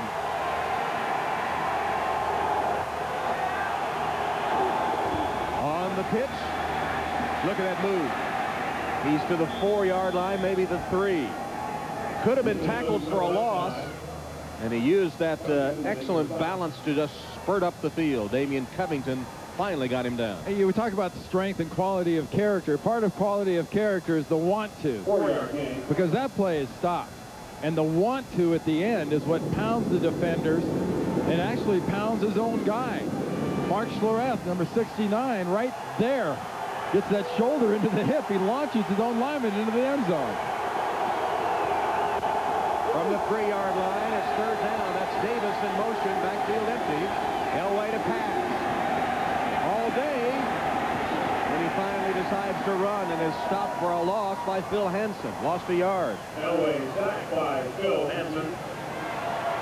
So the Denver offense unable to punch it in. Elam will come out for a field goal attempt. And that is another gutsy series for the Buffalo defense, preventing the touchdown and what could have been disaster as far as this game is concerned. I mean, it's already a huge success, and you've noted earlier that Jason Elam's been struggling, and this is a defense, too, very good at blocking kicks, but to hold this offense to 3 points here is huge for this defense. 23-yard attempt, and Elam boots it through. Well, Phillips' defense held him to 3, but can the offense get started? We'll find out. Da, da, da. Da, da, da. Da, da, da. Da, da, da. Da, da, da.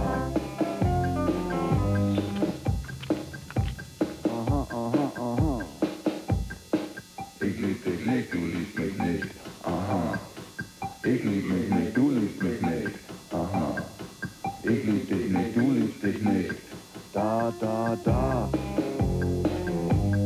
Da, da, da. Da, da, da.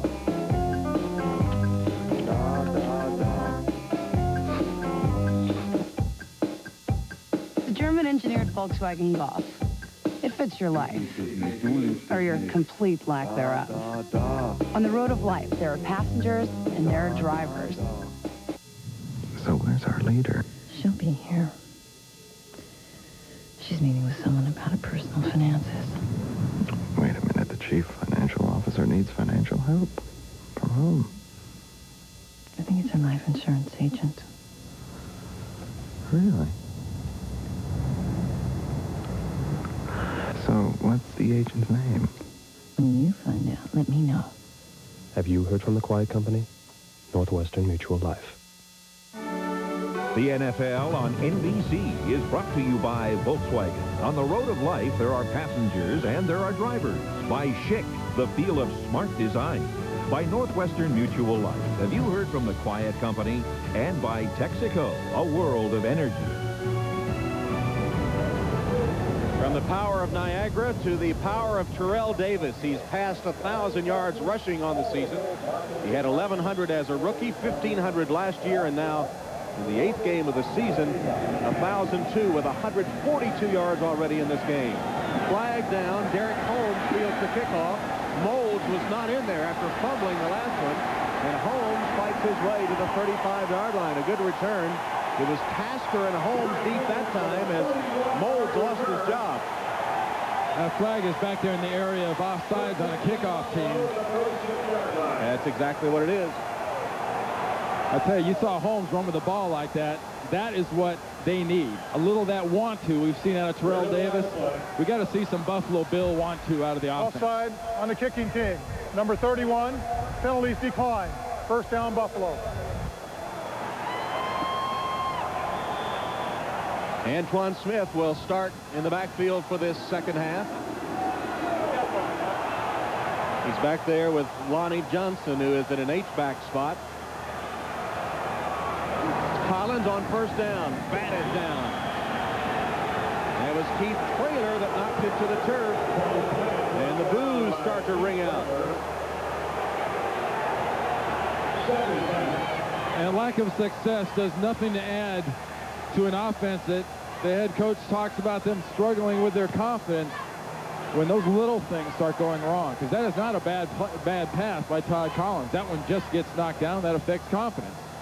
Antoine Smith, no blocking there. Somehow he pushes forward to the 40. Keith Traylor trips him up at that spot. That was a 4-yard gain. That was a combination of that burst and that lower body strength I talked about earlier from Antoine. And also Reuben Brown, his offensive guard, was somewhere in that jumble. Oh, that Aikman for the Cowboys out with a concussion. And you see the other scores.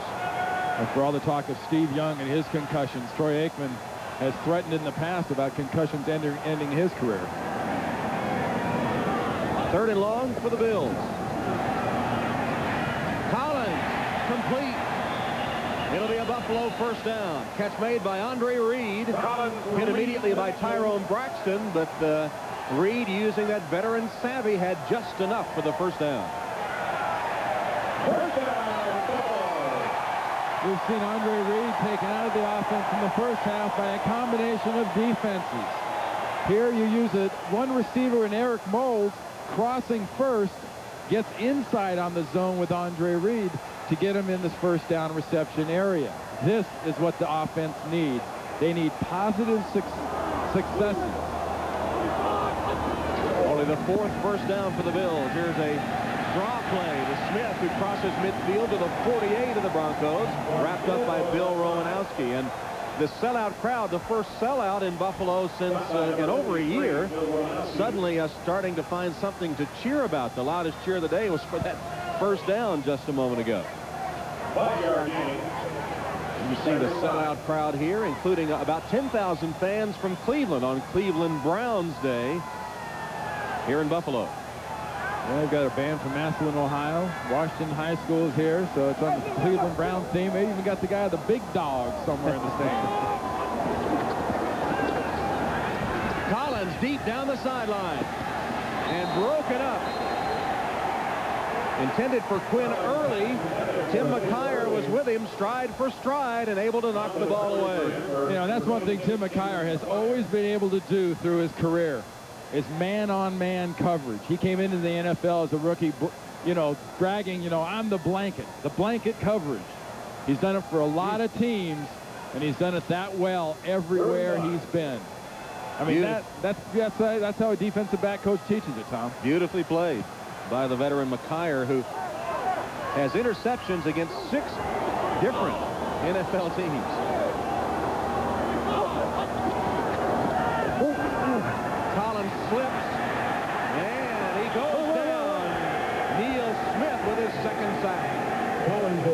By number 90, Neil Smith.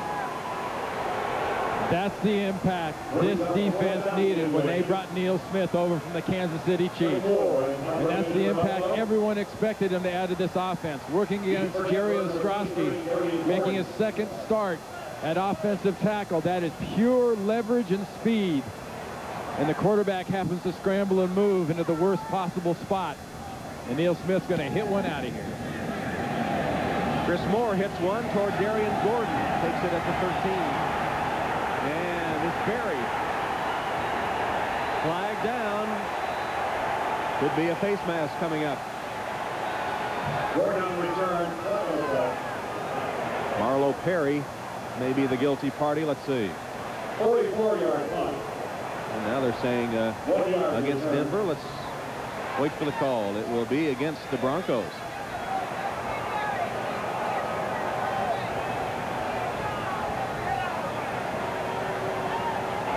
Illegal block in the back above the waist. 22 of the return team. Half the distance to the goal. Timeout. Von Hebron with the illegal block. The big Neil Smith put a hurt on the Buffalo offense, and the Broncos still lead the Bills.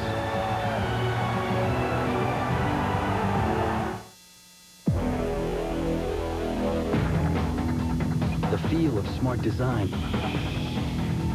is the feel of flexibility.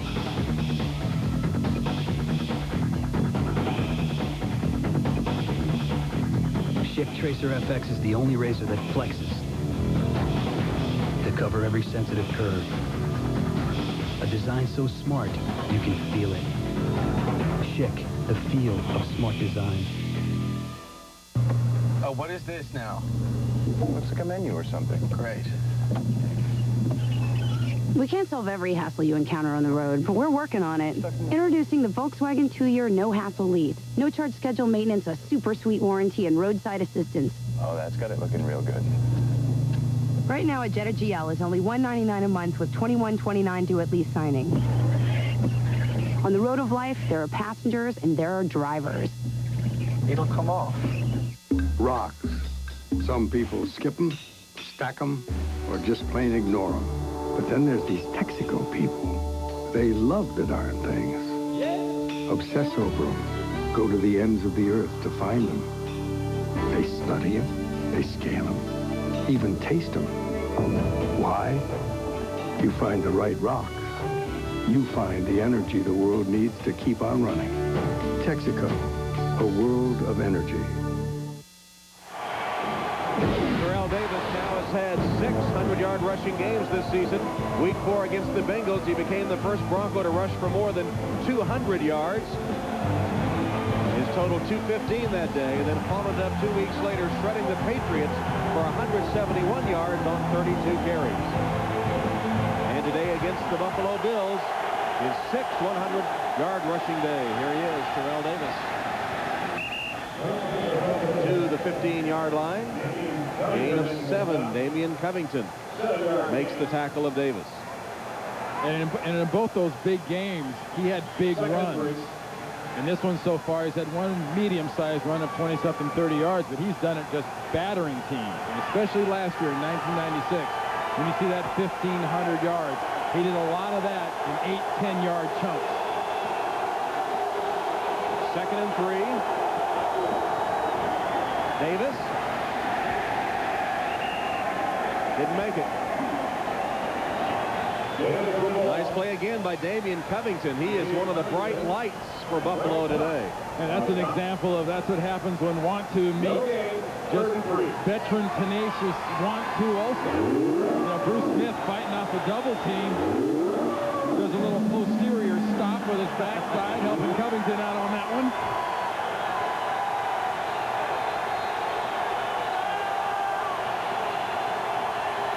And timeout.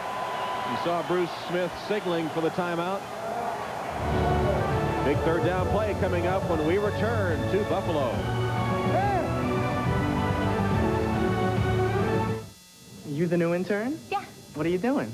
Kind of a cost analysis. I think we're spending too much on office supplies, and I found a way to save us a lot of money. Uh-huh. You know what? There's another project I need you for. Okay. This is going to save us a lot of money. Good thinking. Thanks.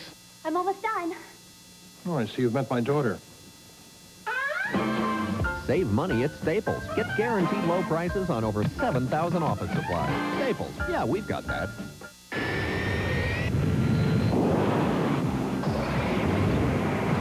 This is the sound of commitment. The planes, trucks, and people of UPS in action, giving you more on-time delivery options than anybody else. Whether it's same day, overnight, 2-day, 3-day, ground, international. In other words, whatever you need to move your business. Thanks. UPS, moving at the speed of business. So I guess there's no point in passing him or anything. I would, but as soon as I do, he's going to make his move. So it's a trap. We can't solve every hassle you encounter on the road, but we're working on it. Introducing the Volkswagen 2-year no-hassle lease. No-charge schedule maintenance, a super sweet warranty, and roadside assistance. Right now, a Jetta GL is only $199 a month with $21.29 due at lease signing. He's good. He's really good. On the road of life, there are passengers and there are drivers. Today on the NFL on NBC, Denver's rising star Terrell Davis reflected on the joys of playing in the NFL. Game ball for TD and the offensive line. These are really the prime times of my life. I think these are the days that I'm going to cherish most, playing football, and I'm having a ball. Don't miss the NFL on NBC next Sunday. Now here's 14 Buffalo Bill defenders. The problem is, and why the time I was called, it would seem, is they weren't sure the right 3 guys were leaving the field, and they weren't willing to take a chance against this offense. Davis stopped. Chris Spielman with a penetration to stop Terrell Davis, and the Broncos will have to punt. Big series by Wade Phillips' defense. And how good could this football team be if it had an offense? I didn't even say a good offense. If they had an offense that could score some points and give this defense some support, they could be dangerous. Tom Ruin will punt just in front of his own end zone.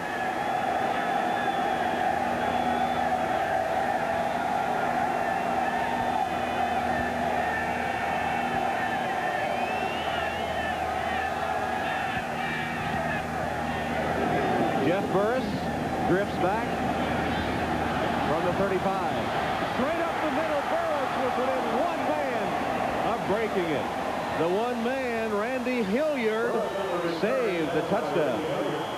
Let's see if that can ignite Buffalo. A 50-yard punt, but a good return.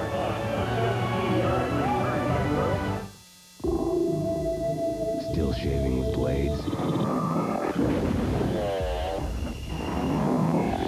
We know how you feel about that. The Norelco Reflex Action Razor. Anything closer could be too close for comfort. It has a lubricating comfort strip. And for a lot of guys, that's not much comfort. The Norelco Reflex Action Razor. Anything closer could be too close for comfort. Oh, hi, honey. Am I excited about Thursday? Of course, Thursdays are anniversary. Of course I planned a trip. Yeah, we're taking the Orient Express to a spot in Thailand for bird watching. Love you too. Bye. New Visa Platinum. Did you go to Thailand? With a world of purchase power for the unexpected, including that trip you never thought you'd take. This is such a surprise. Yeah, New Visa Platinum. It's everywhere you want to be. Okay, this guy's gonna do it. This guy's my guy. Okay, lady. We can't solve every hassle you encounter on the road, but we're working on it. Introducing the Volkswagen 2-year no-hassle lease. No-charge schedule maintenance, a super sweet warranty, and roadside assistance. Just wake me when we're moving. Okay. What, like I'm trying to 99. Right now, a Jetta GL is only $199 a month with $21.29 due at lease signing. Oh, now that hurts. On the road of life, there are passengers and there are drivers. That one really hurts.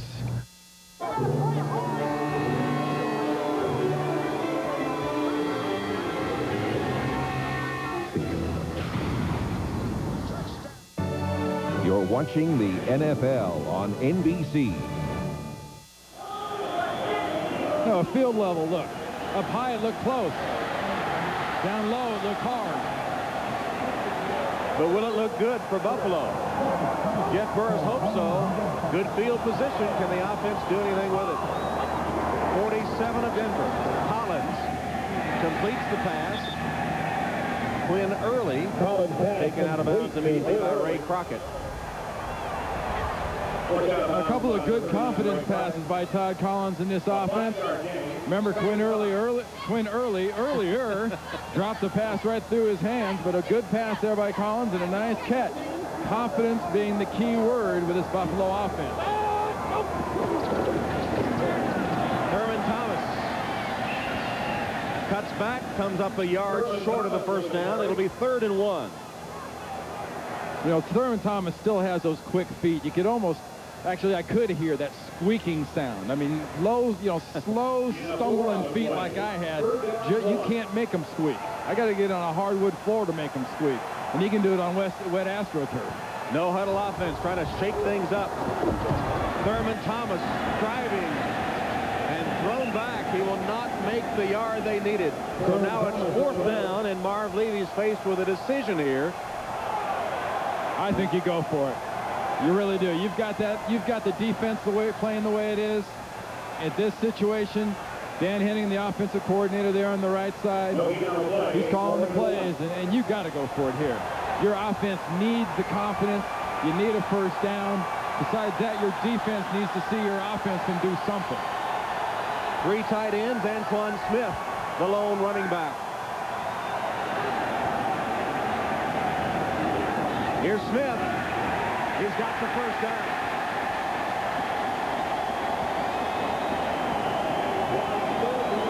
Nearly had a lot more. Darian Gordon tripped him up. That's what Marv Levy and Dan Henning up here is talking about. You physically do your blocking with Lonnie Johnson and Riemersma. You've got the young, strong running back in Smith taking that first shot, but not letting that stop him from getting the first down. Spot the ball at the Bronco 33. First down, Buffalo. 4.5 minutes remaining, 3rd quarter. 13-0 Denver. Play action fake. Collins. Reed drops it.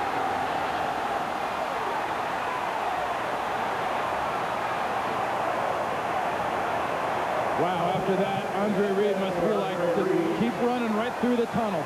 You hate to even go back to the huddle after that. We've talked about Collins not making many good passes. This one is perfect. And he looked that one all the way into his chest. You hear it all the time, though. You catch with your hands. And that ball hit the numbers before it ever got to the hands. Collins saw a sure touchdown fall through the hands of Andre Reed. Now it's 2nd and 10. Intercepted.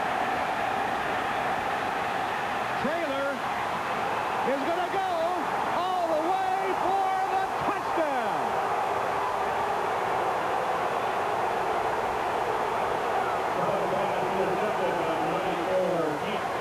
Tom, that's a 14-point turnaround. Dan Henning's offense just saw the drop by Reed and the 6 by Traylor. You can put a pretty good set of goat horns on Andre Reed for this entire game. Trying to throw the quick screen pass to Thurman Thomas. Bounces off Thurman into Traylor's hands. This is fantasy camp here. Only thing that makes it more of a fantasy camp is an offensive lineman had it, but this is Traylor harkening back to Pop Warner or Little League or high school, whenever the last time it was he carried the ball. Elam's extra point is good. It's the 4th touchdown this season scored by the Denver defense. You're watching the NFL on NBC.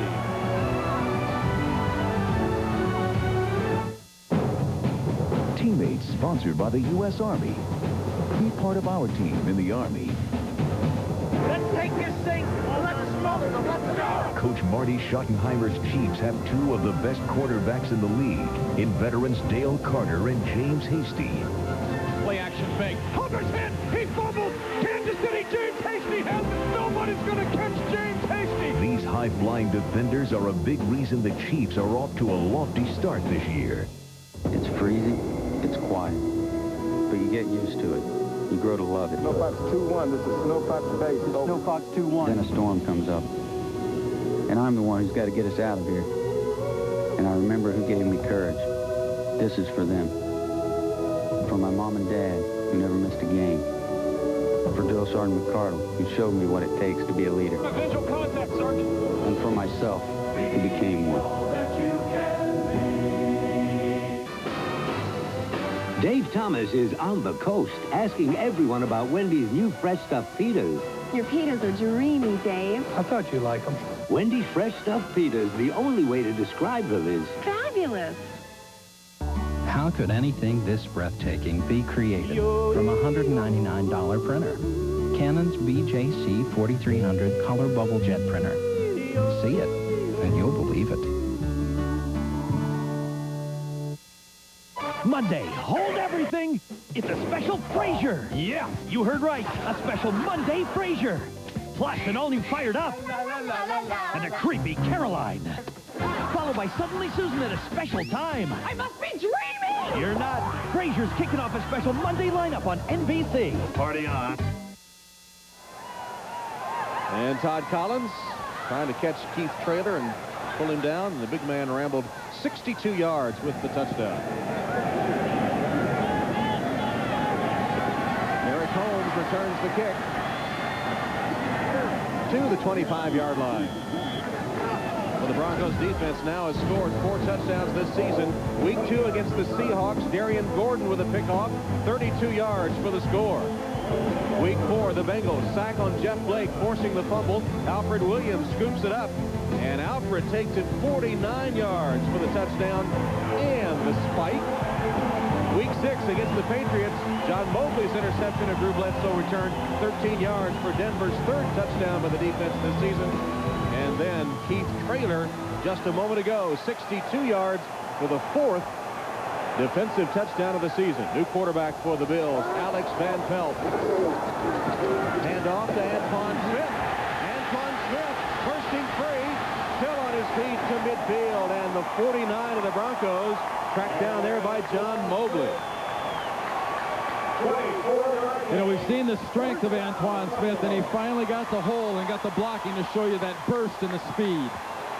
I've used that term a lot, talking about Terrell Davis, but he doesn't hit the hole any faster than this young man at the University of Houston. This is a big running back that can flat bring it. He brought it 25 yards that time. First down, Buffalo. Van Pelt for his first pass. Under the blitz, sets up the screen. And Antoine Smith takes it back to the line of scrimmage, maybe forward for a yard before he's tackled by Alfred Williams. Penalty marker down. It's against Denver. So a hit on the quarterback, hit on Van Pelt after he released that ball. Personal foul, roughing the quarterback. A blow to the head. Number 23, defense, 15 yards, first down. Darian Gordon welcoming Alex Van Pelt. Well, we saw Gordon blitz earlier on Todd Collins. Here's another blitz, but look at the shot right up into the face mask, into that chin area.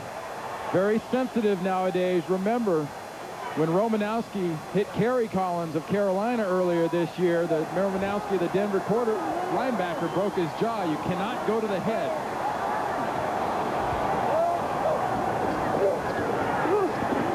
Van Pelt for Reed. Knocked away. Good defense. And a salute from the defense by Ray Crockett. Well, Andre Reed dropped a sure touchdown, as you said, a 14-point turnaround after it went the other way. And earlier in the first half, we saw him not really giving a target to his quarterback. Well, he does the job there. I'm sorry, folks, if you're in Buffalo watching that, that is not pass interference. Crockett does a nice job of just cozying up to Andre Reed and knocking that ball away. 2nd and 10. Van Pelt flips it to Johnson. The big tight end is bumped out of bounds by John Mobley. Todd Collins on the sideline after having the interception taken back for a touchdown. 7 of 18 on the day, only 35 yards, and 2 of them picked off. If you wanted to be fair about it, though, you should take Andre Reed and sit his little butt on the bench, too, for a little while for dropping that touchdown pass, because that one had nothing to do with the quarterback Collins. Van Pelt under the rush, got rid of it to Lonnie Johnson, and Johnson with a determined run. He's to the 25-yard line. To me, Alex Van Pelt looks much more confident, much more poised than Todd Collins. But do you realize how similar that play was to the one that got returned for a touchdown when Thurman Thomas hit it and knocked it up? 4th down, a yard to go. Buffalo, of course, will go for it with 3 tight ends, Johnson, Klein, and Remersma, and Antoine Smith in the backfield. No mystery about this. This is muscle against muscle.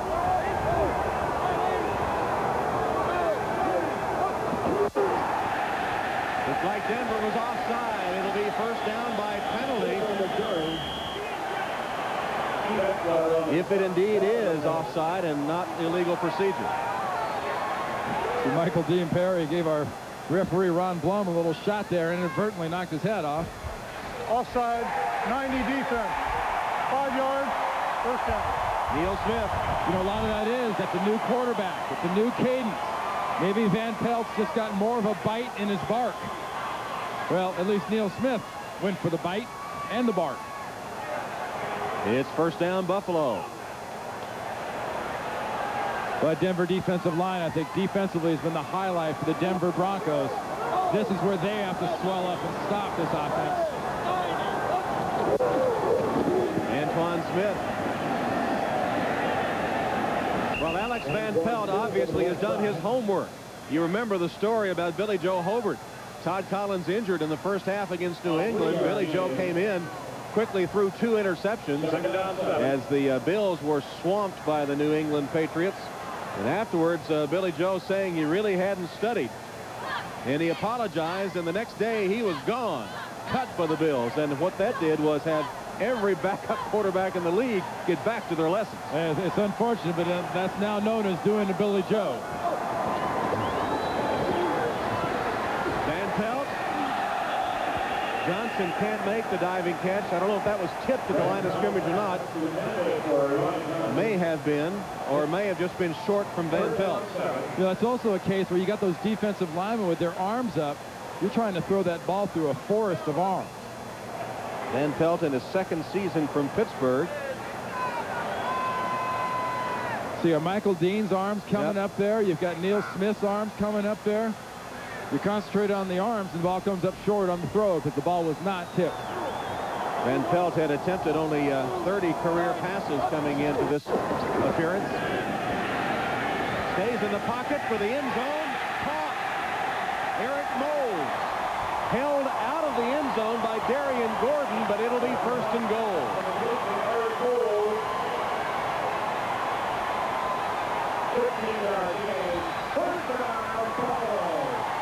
Not only good play call, but excellent execution all the way around. Quarterback, offensive line, wide receiver. That's efficiency and crispness we have not seen out of the Buffalo offense until during this drive. 14-yard gain, 1st and goal from the 2. Antoine Smith wrapped up and taken down by Mike Lodis as the 3rd quarter comes to a close. Buffalo Bills showing signs of life. Is it too little too late? We'll be back after these messages and a word from your local station. This Halloween weekend, man's 3 greatest predators have been unleashed. There's something out there. House of Frankenstein, Sunday Halloween weekend on NBC. This isn't just a car. It's a sign of how far you've come. So if it gets damaged, who do you want on your side? At Nationwide Insurance, we guarantee that your car will be fixed just the way it should be. Because we wouldn't have it any other way. Nationwide is on your side. There are cars that are built to appeal to your passionate side and your practical side. For the passionate, cab-forward design, Argent aluminum wheels, Air V6 engine, and at no extra charge, a new luxurious leather-trimmed interior with an 8-way power driver's seat. Now for the practical side, the new Chrysler Cirrus LXi with all this is just $18,495, loaded. Now get $1,500 cash back or 1.9% financing, only at your Chrysler dealer. The Shaners can expect a lot now that they have M&T Select. they can expect free checks, free online banking. They can expect CD bonus rates and mortgage discounts. They can expect all of this and more with unparalleled personal attention. All of which will be quite helpful now that they're, well, expecting. M&T Select. Banking beyond your expectations. Only at M&T Bank. All the bank you'll ever need. Ed Kilgore, part of the Channel 2 News team. Broadcast is presented by the authority of the National Football League and is intended for the private use of our audience. Any rebroadcast or other use of this telecast without the express written consent of the NFL is prohibited. Tom Hammond, Randy Cross, ready to start the fourth quarter in Buffalo with the Bills trailing Denver 20-0. Buffalo with a 2nd and goal from the Denver 5 after that last run by Antoine Smith lost 2 yards. Alex Van Pelt at quarterback for the Bills.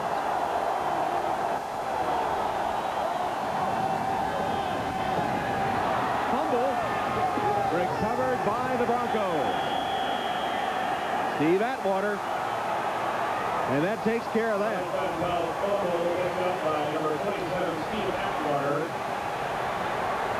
Marv Levy's offense and his new quarterback, Alex Van Pelt, was looking at an all-out, coming at you. As many guys as I can get in the box, I'm bringing. I'm blitzing, I'm blitzing, I'm blitzing. He gets back clean, but the ball just comes right out of his hand. I don't know if he caught the wet spot of the ball on the snap or what. Watch as he drops back. What happens to the ball?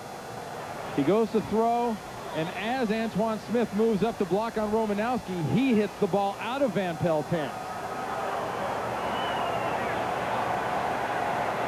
So Van Pelt had him moving, but once again, they can't score. It's been 11 quarters since Buffalo scored a touchdown. Terrell Davis gets the call, and Denver now already today they've gotten 13 points off Buffalo turnovers, 2 field goals and a touchdown. A 2-yard gain, 2nd down, 8. Meanwhile, John Elway closing in on 50,000 yards of total offense. Needed 150 coming in, now at 49,950. I'll tell you what, though, you are going to see nothing but Terrell Davis in your face out of this offense, I think, from here on out. Here's an Elway pass, maybe. He's going to run instead and takes it for a gain of a yard. Bruce Smith made the play.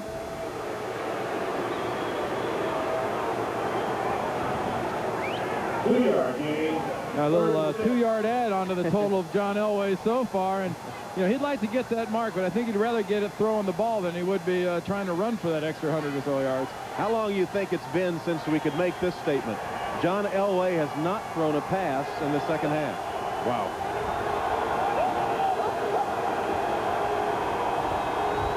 Probably the last time he was hurt. There it is, one, and it is complete to Rod Smith. Henry Jones tackles Smith. Well, the way Terrell Davis has been chewing up the yardage, they haven't needed the aerial game today. Meanwhile, their defense has been stifling the Buffalo offense.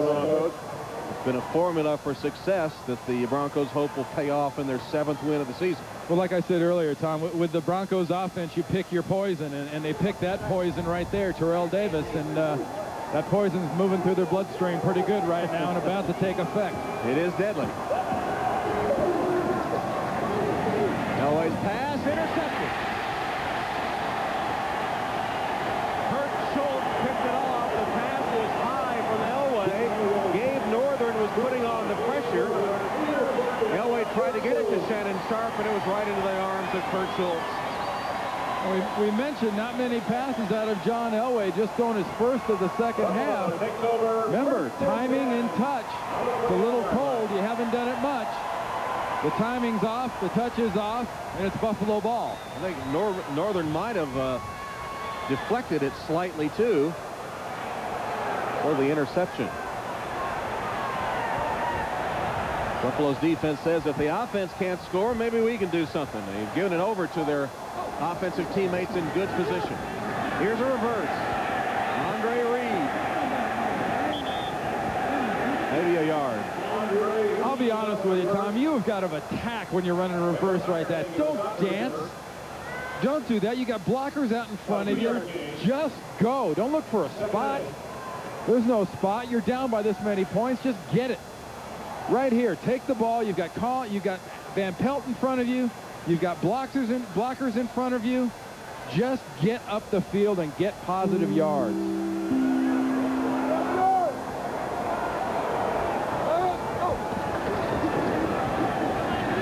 Van Pelt. Reed. Touchdown.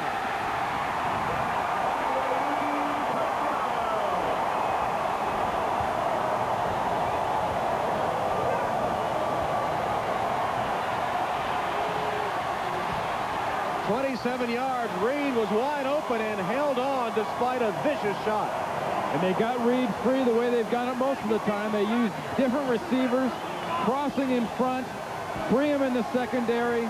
The big hit is late by Atwater, and Alex Van Pelt looks strong, looks confident, and puts it on the hands of his receiver, Reed. Steve Christie with the extra point. It's good, and the long drought, which covered 11 quarters, is over. The Bills have scored a touchdown. Van Pelt is the man. The Mitsubishi Eclipse Spider GST. Vorrei del pane tostato. Vorrei del pane tostato. The perfect way to express yourself in any language. Dove sono le valigie? Dove sono le valigie? Buon gusto, sei bella e parli italiano. Buon tot, vorrei una festa de valigie. Ciao. The Eclipse Spider and Coupe. Mirage and 3000 GT. The family of sports cars from Mitsubishi. Built for living. The Colonel's Crispy Strips and Spicy Buffalo Crispy Strips are boneless, all-white meat chicken, good for any time, and for when you have no time at all. Now get 3 crispy strips, 2 sides, and a biscuit in this month's $2.99 to-go meal. If you love chocolate, peanuts, caramel, and especially Reese's peanut butter, good news. Reese's Nutrageous bars are now 20% bigger. This ice cream has walnuts in it. Yes. And it's got peaches in it. Yes. Peaches and walnuts. Never been done before. Well, what does that tell you? That I should have stayed an engineer? Retirement these days is anything you make of it, even ice cream. That's why Aetna Retirement Services gives you the tools to not only build assets, but manage them as well. Aetna, build for retirement, manage for life. Hey, Kiwi Raisin was a big hit. The NFL on NBC is brought to you by the 97 Mitsubishi Eclipse. It makes waves, built for living. By Radio Shack, you've got questions, we've got answers. And by Aetna Retirement Services, built for retirement, managed for life.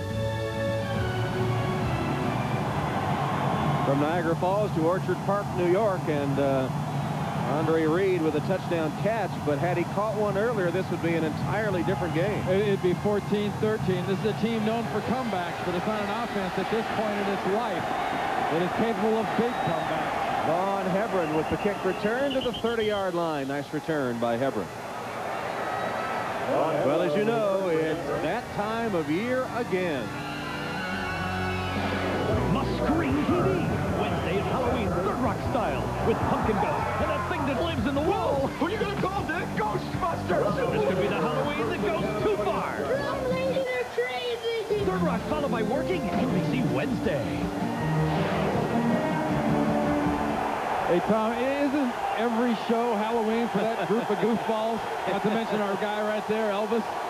Well, it's been a trick-or-treat sort of day as turnovers have played a big part, accounting for many of the points. And Elway, for I believe the 4th time today, has a pass knocked down. Ted Washington got that one. You see the look by John Elway where he just sort of looks and goes, well, stuff happens. You know, it's amazing. When you give a defense a reason to show extra life, it will show you extra life. Positives from the offense produce positives from the defense, and Ted Washington gets that big brace on his left arm up on another Elway pass. Elway for the day, 11 of 20, 94 yards, 2 interceptions. Vaughn Hebron in the backfield. McCaffrey goes in motion. Elway, chase, and sack.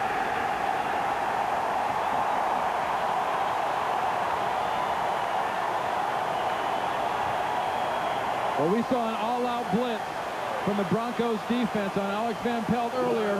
Blitz, blitz, blitz. Here it comes with one goal. Bruce Smith can't get him, but Covington, Washington, and Hansen get Elway. This is the 4th sack of the day for the Buffalo defense.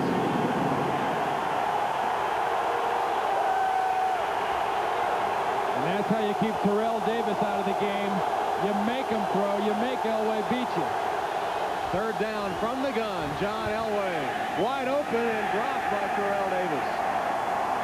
Pass a little behind him, but he should have caught the ball. Instead, the Broncos will punt.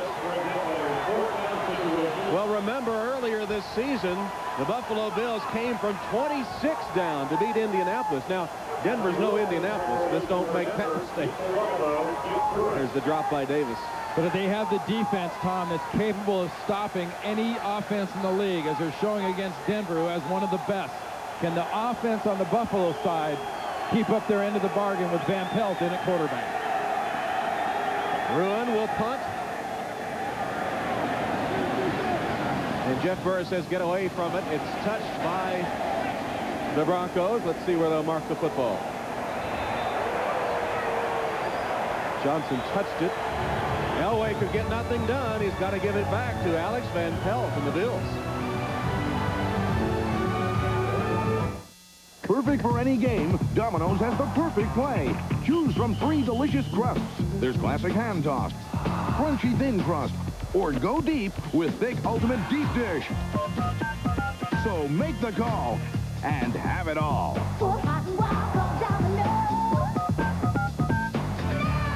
Call now, and you can enjoy delicious Domino's pizza during the game. And why not add some of Domino's spicy buffalo wings or steaming hot breadsticks? Presenting the rugged Montero Sport. Well, hold on to that sandwich, because one bounce and it's mine.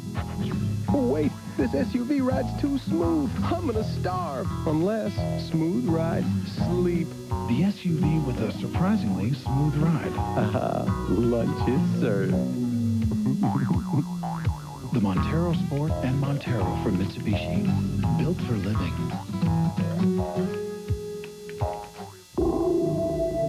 Still shaving with blades? We know how you feel about that. The Norelco Reflex Action Razor. Anything closer could be too close for comfort. It has a lubricating comfort strip. And for a lot of guys, that's not much comfort. The Norelco Reflex Action Razor. Anything closer could be too close for comfort. The NFL on NBC is brought to you by Domino's Pizza, delivering 1 million smiles a day. Call for pizza now and share a smile during the game. A shivering Tom Hammond and Randy Cross in Buffalo, where the rain continues to come down, but the man of the hour, Alex Van Pelt, threw a touchdown pass. He's 5 of 7, 52 yards, and the touchdown. Can he rally a Buffalo comeback?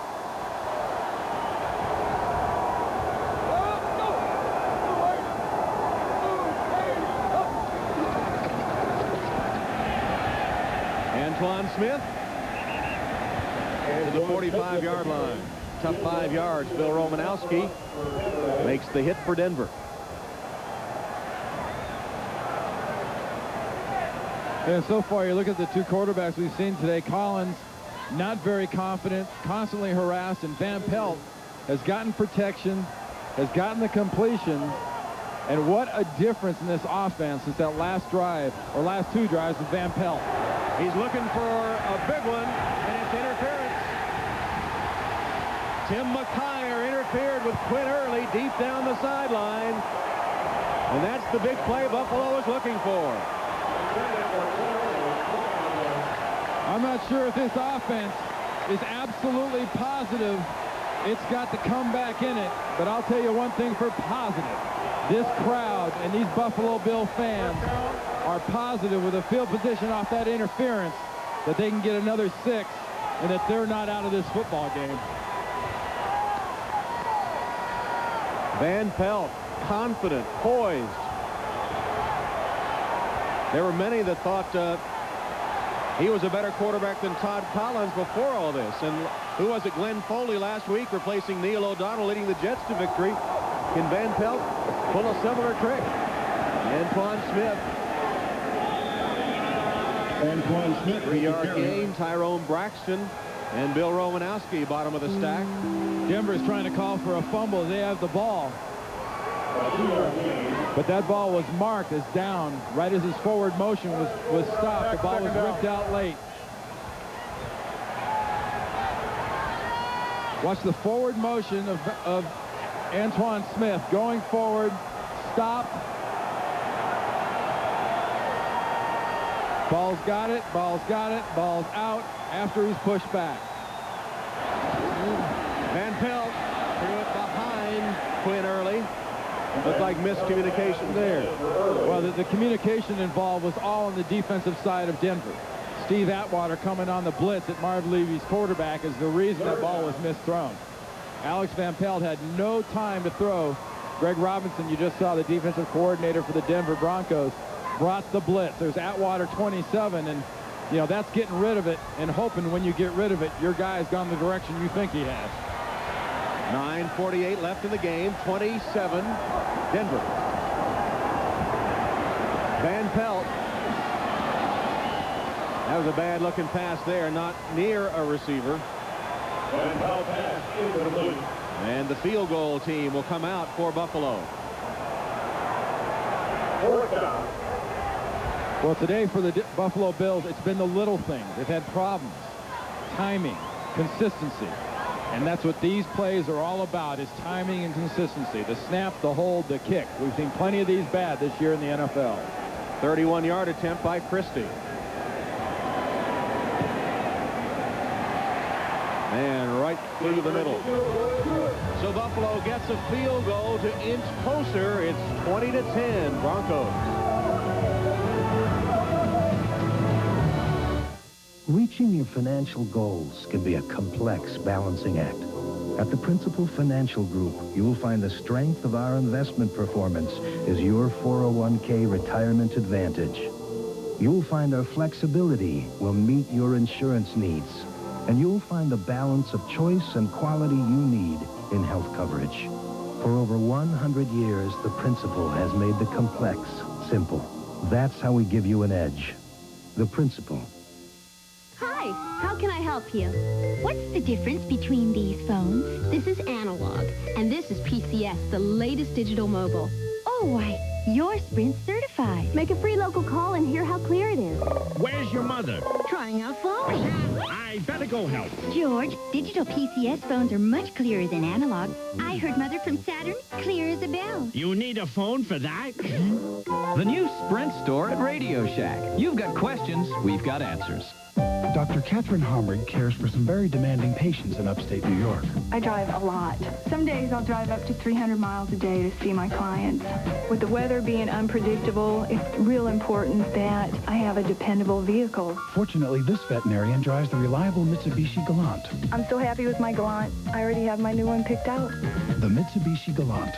Just one of the dependable family of sedans from Mitsubishi. Built for living. The Breeders' Cup has seen some memorable moments at Hollywood Park. In a dramatic finish, and here's the wire. Wild again does it. Up by the third, the two Derby winners with the wire together. Ferdinand. Racing's Championship Day returns to where it all began. The Breeders' Cup in 2 weeks on NBC. NFL season extends to the World Wide Web at NFL.com, the league's official website. All the scores and stats, a complete roundup of this weekend's scores and actions, plus chat live at NFL.com with some of the big stars in the game. Vaughn Hebron, 23-yard line. He stopped, and the Broncos will have the ball. A little scuffle breaks out, nothing serious. Let's go to Greg Gumbel in New York for another update. Greg? Tom and Randy at the Meadowlands. The Giants looking for their 5th straight win. Danny Cannell connects with Chris Callaway. He breaks free of a man, breaks free of another. Gets it to the 1-yard line. Tyrone Wheatley scored from there. The 2-point conversion failed, but the Giants lead the Bengals by 1 early in the 4th. Tom? All right, Greg, thanks. So Danny Cannell doing the job to pull the Giants from behind.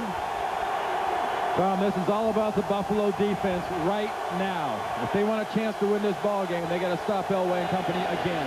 And Terrell Davis. 2-yard gain. Washington and Covington make the tackle.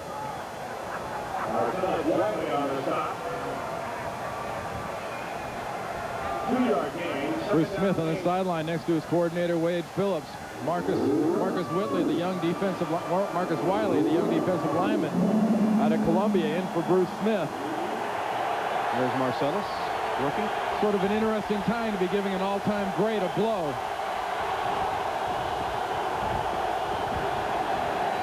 Davis cuts up the field, tripped up just short of the first down. Davis on the left side. And this is just a case of blocking giving you enough. A lot? No. That is enough.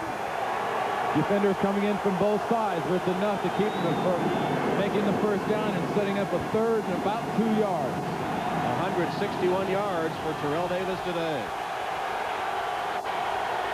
5 yards a crack is just normal for this young man. There he is again. Looks for a spot. Stock very close to the first down. I think just short. Let's see. Now, he didn't get it. That knee is down before the ball hit that first down marker. The Broncos are going to have to punt it. And the Buffalo Bills defense has done their job. Terrific effort that time on that play by Phil Hansen and Chris Spielman to stop the first down. You know you're going to get the cutback. You stay on the shoulder, you stay on your gap, you have your responsibility, and you make the tackle. That is team defense. Tom Ruin will punt again, his 5th of the day.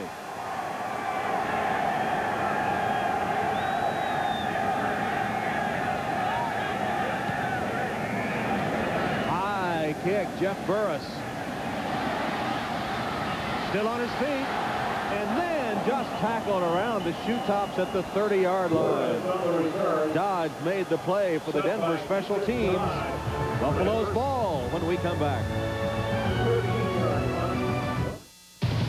Mitsubishi Motors presents a page from the playbook.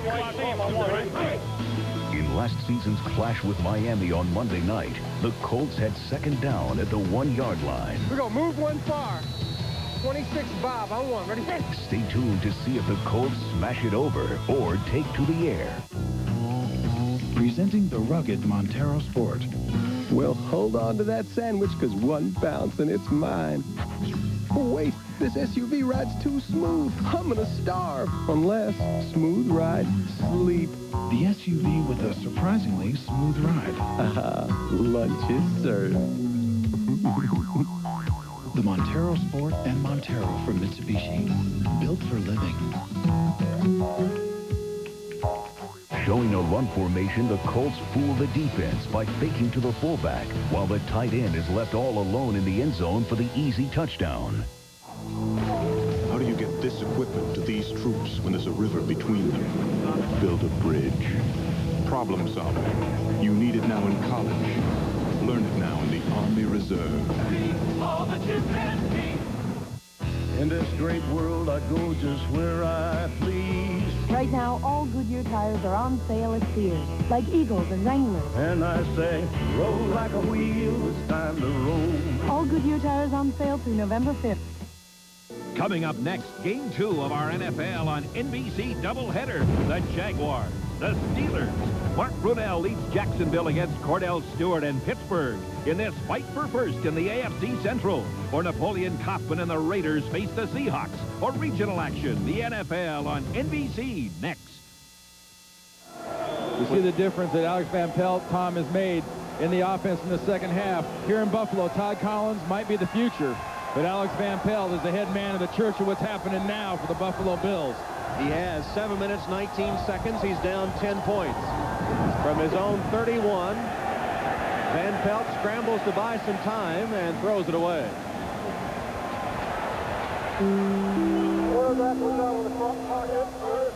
Still grounded. It'll be 2nd and 10 coming up for the Bills. That note you heard was from Ron Blum, noting that Van Pelt was outside the pocket when he threw that ball to no one in particular. He not only was outside the pocket, he did throw the ball past the line of scrimmage. Well, Van Pelt played only a game in each of the 95 and 96 seasons, but among his admirers, Jim Kelly thinks that Van Pelt is a competitor. Here's a delayed handoff to Thurman Thomas, bursting free for a moment, then it closes down thanks to Bill Romanowski. We keep talking about all these young running backs and their acceleration. Well, you know, Thurman's still got a lot of acceleration and squeak left in him. Corbin Lucina, the guard, comes around, gives him a nice block, and Thurman hits that hole in a blur. It sets up a 3rd and 3 for Buffalo.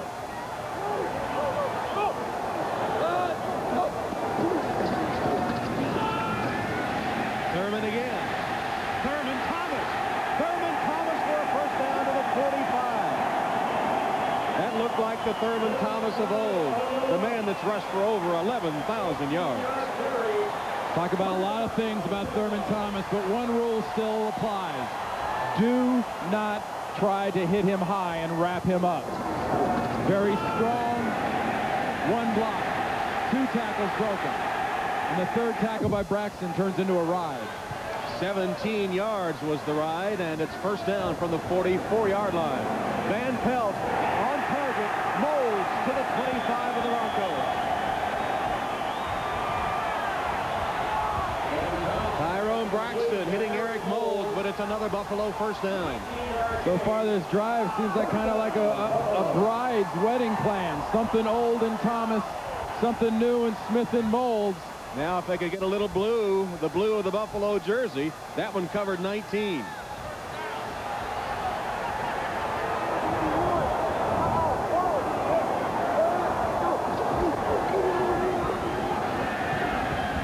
Van Pelt has Quinn early, and was it taken away? Let's see. Does Denver have it? It was bobbled, Tom, and as he bobbled the ball, Quinn Early brought that ball up, and it was intercepted. Ray Crockett took it away from Quinn Early. Well, the Buffalo defense has made big plays all day, and here's another one by the Denver defense. That is being out-concentrated. Concentration to catch it, concentration lack of not to catch it, and great concentration by Crockett, staying with that ball the entire way. Ray Crockett with a heads-up defensive play. A very important play for the Denver defense, which had been rocked back on its heels a bit. Now it's Davis time again. And another negative quarterback stat in that interception for Van Pelt that should find some way to get its way onto the receiver's stat sheet. Van Pelt had it on target. Well, he had that pass on target. Andre Reed totally muffed the ball, put right in his chest by Todd Collins. It would have been 6 points, and Crockett opportunistically comes up with that ball, and there is joy, which hasn't been much joy in that Denver Broncos team last 24 hours trying to struggle out here, but there is now. It'll make that ride back to the Blizzard a little more palatable if they can rack up number 7. Terrell Davis will be 2 yards short of the first down. See, this is the type of the part of the game that an offense with a running back like Terrell Davis runs what you call the 4-minute offense. There's 4 minutes and 19 seconds to go right now in running, and you get that ball and you give it to your big back and you get first downs, and you don't ever let Alex Van Pelt and that Buffalo offense see the ball again.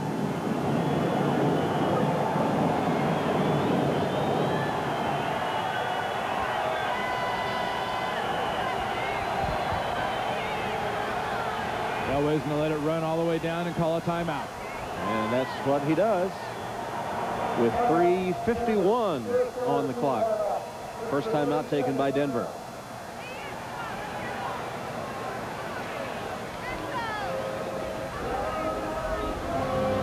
Well, with it all on the line, Cleveland's Omar Vizquel slammed the door on the Marlins. Bouncing ball toward the hole. Vizquel stops it. Throws from the outfield grass. It was a terrific play, and more tonight, the ultimate Game 7, the Indians and the Marlins following football here on NBC. John Elway played a little baseball at Stanford. Yep. Was very highly thought of as a pitcher, actually. And you talk about pitchers. You're in Game 7. You got that Cleveland-Florida game tonight. Is there a pitcher that's not on call? I mean, even O.J. It's the staff. You're right. I don't know if his arm would be up to it or his legs after all the running around the bases he did. You got all offseason to rest. And what about Jarrett Wright being thrown into Game 7? Wow. Big third down play here, and the Bills came charging off, and they say they were drawn. That was Bruce Smith jumping early. Let's see which way it goes. Bruce and John arguing their cases respectively. Teammates on a lot of Pro Bowls, but prior to the snap, ball start, 65 offense, 5 yards, repeat third down. It was Gary Zimmerman's second time today. The veteran Zimmerman has been lured into a false start by the veteran Bruce Smith. Zimmerman's got that I beg to differ look, but there's Zimmerman right up here. I don't know. I didn't see a muscle twitch or a spasm or anything out of anybody. I pretty much think Bruce Smith just sort of used that future Hall of Fame influence. He got himself a penalty. Now it's 3rd and 7. Elway's down. Sean Moran, the former Colorado State player, will get credit for the sack. Moran, a Colorado native. Well, I talked about that 4-minute offense, and this has gone exactly how you don't want a 4-minute offense to do. A penalty, a sack, field position, and the other guys are going to get the ball back somewhere around the 45 to 50-yard line. And Buffalo calls timeout after their 5th sack of the game, stopping the clock with 3 minutes and 45 seconds. And Elway and the Broncos still clinging to a 10-point lead. Yeah, I don't think you can really blame any of the Denver Bronco performance on their troubles getting here with the blizzard and whatnot and getting in late. And, you can say, oh, gee, they were a little dull. Hey, this team came out on fire. This team came fired up. You ran into a Marv Levy defense that gave their offense all they can handle early. It's more a case that the Buffalo Bills have found themselves to a degree, and Mike Shanahan's football team seems to a little bit have gone in sort of a glide mode the last couple of series, and that's all Marv Levy's teams needed to sort of get back in this thing.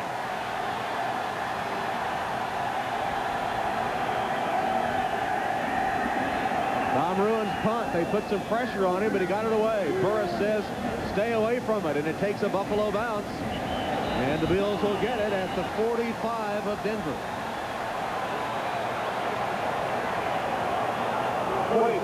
Next Saturday, 1:30 p.m. Eastern, Notre Dame football continues as the midshipmen of Navy travel to South Bend to face the Irish. Big winners over Boston College yesterday. Then at 5 Eastern Time, Lod Rashad hosts the NBA preview one-on-one with analysis of the upcoming season from Bill Walton and Hubie Brown. That's Notre Dame football and the NBA preview show next Saturday, beginning at 1:30 p.m. Eastern on NBC. Hey, Thomas, San Antonio got the formula for success. Have one bad year, get yourself a Tim Duncan, then come back and terrorize people. If they can get, Sean Elliott and some of the others back healthy, too, they will be formidable. Empty! Empty! Van Pelt retreats. His pass wide open and caught by Early. Quinn Early made an easy one look hard earlier and just made a hard one look easy. It covers 22 yards. Hurry up offense for the Bills. They're down 10, just over 3 minutes left.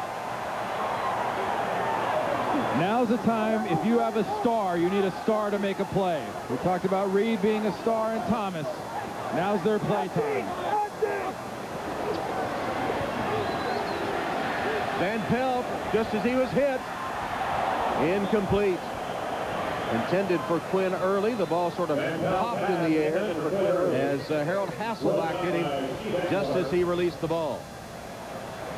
And the pass rush is really what does it, like you just noted. Harold Hasselbeck does a good job against John Fina, causes the weather balloon to be launched, and is very lucky that Atwater doesn't come down one just like Crockett came down one in the last possession. And there was a penalty marker down, apparently, although I still haven't seen it. Billy Garcia, tight end set in a three-point stance while the man was in motion. 5-yard penalty. Repeat first down.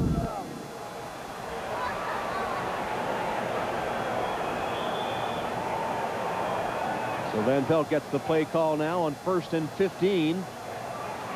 With the ball back at the 28.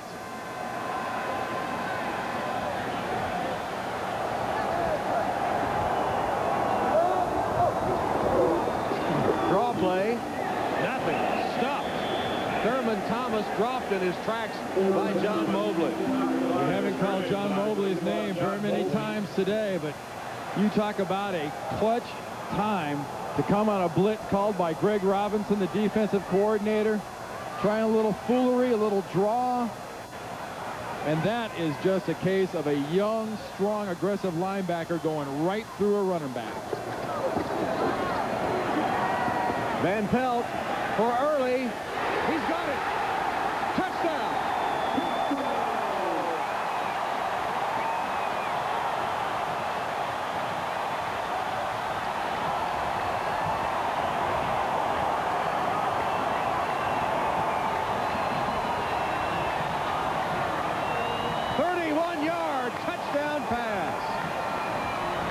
The first option, the second option, the third option. What the heck, I'll put it up backside. Can he come down with it? Right in the face. There was pushing both ways between Early and McKyer, but no flag. Christie's extra point is good, and suddenly it's a three-point game.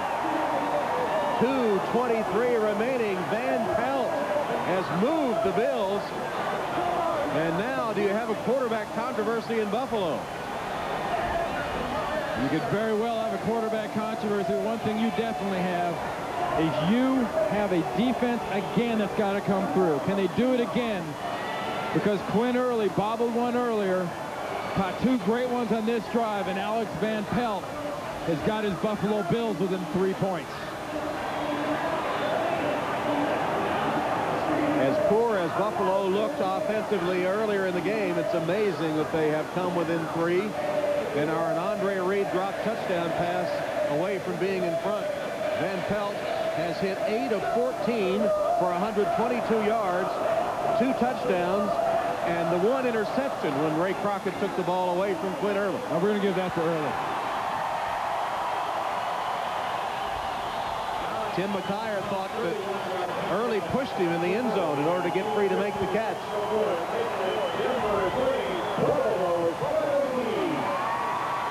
Now it's up to Bryce Pop, Phil Hansen, Bruce Smith, and that Buffalo defense to try to once again frustrate Shanahan's offense for the Broncos. Broncos are expecting the onside kick.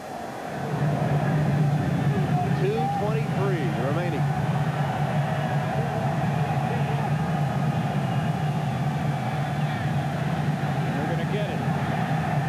The onside attempt.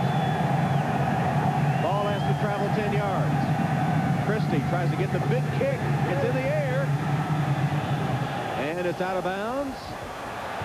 There's a flag thrown, Tom, but that ball was touched. It was touched by a Denver player on the way out of bounds. It got through clean. It'd be a penalty. But it did not get through clean. It was tipped, and it should just be Denver's ball at that That's spot. what they're signaling. Touched inbounds, it would be Denver ball. Receivers were the last team to touch the ball before it went out of bounds. Ball belongs to Denver. First down.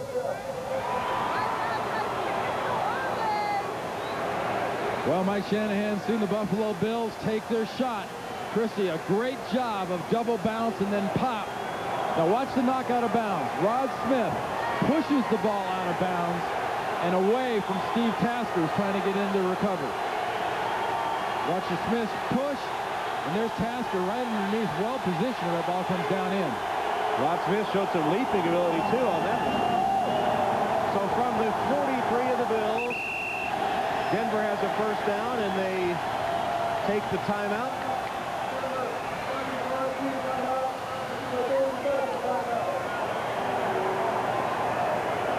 Here's our Miller game time summary.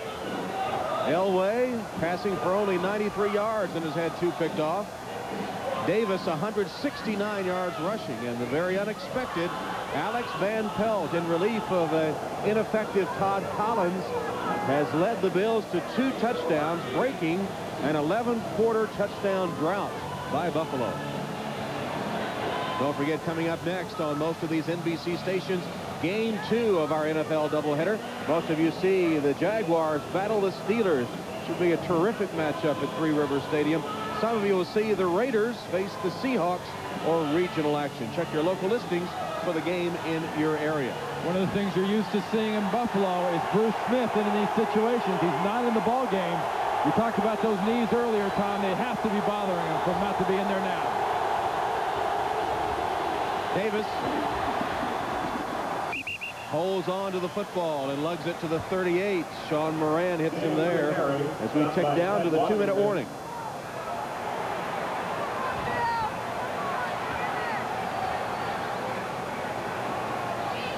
Davis has been the man for the Denver Broncos today. As the clock stops at 2 minutes. 2 minutes left in the game.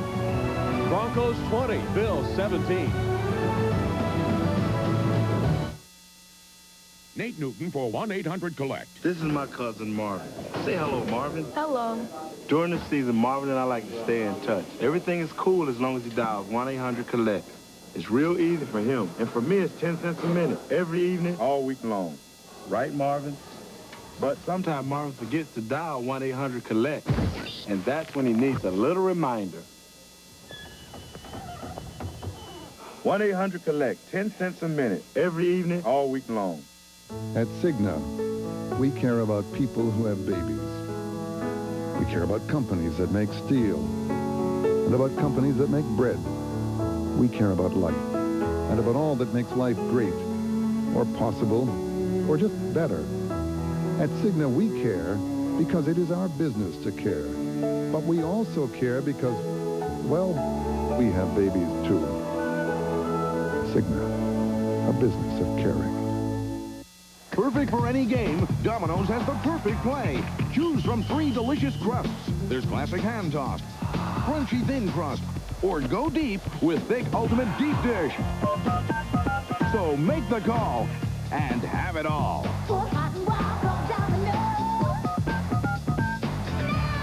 Call now, and you can enjoy a delicious Domino's pizza during the game. And why not add some of Domino's spicy buffalo wings or steaming hot breadsticks? The Cleveland Indians. 3 times this postseason, these underdogs have had to win when it counts. Now it's all on the line again. The Florida Marlins. Can the team with the best home record in baseball win one more and capture the World Championship? A do-or-die World Series Game 7. Tonight, following football on NBC. The Broncos have lost 4 straight games played in Buffalo. Their last win here at Rich Stadium, 1989. Behind the arm of John Elway and the running of Bobby Humphrey. The Broncos beating the Bills 28-14. Now 8 years later, trying to hold on for another win. Terrell Davis stopped by Hanson Washington. Wiley and the whole front of the Buffalo defense. Well, as good as this defense is playing for Buffalo, it really makes me wonder why that kickoff wasn't down the field and this whole stand wasn't being taken on the other side of the 50-yard line. And Buffalo takes its final timeout. And you said earlier you didn't think that the long trip in had any effect. Once again, do you think that the blizzard conditions and the scramble to leave Denver and the very early a.m. arrival here in Buffalo has affected their play at all? I don't think so. I think early is when you'd see that kind of a sign. You get a dull sluggishness or Mike Shanahan's team, and they did not have the dull sluggishness. And they came out and they played effectively against a good defense with their offense. Their defense stopped Buffalo's offense very, very well, made them look as bad as they played. It's been in the 4th quarter and late 3rd is when this team has just sort of gone to sleep. Ineffective second half for Elway. He has a 3rd and 3. Davis. Stop. The Bills will get the ball back.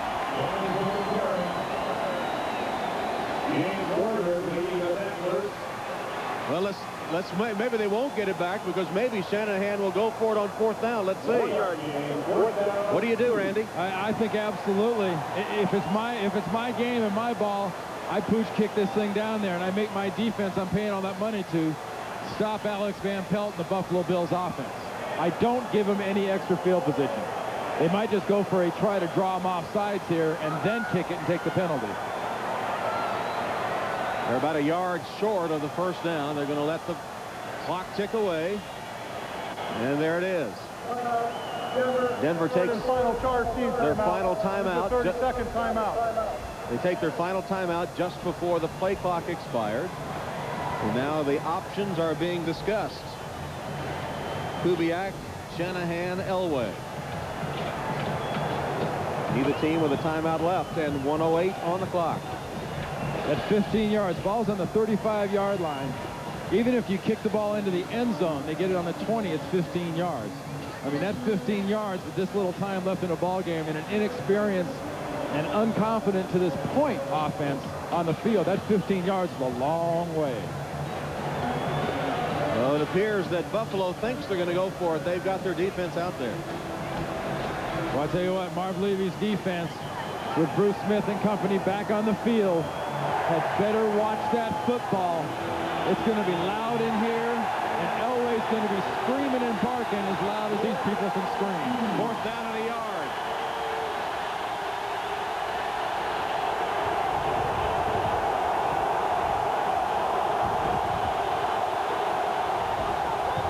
Trying to draw him offside, and Buffalo didn't bite. That's a veteran defense, Tom. They're not reacting, and they aren't buying.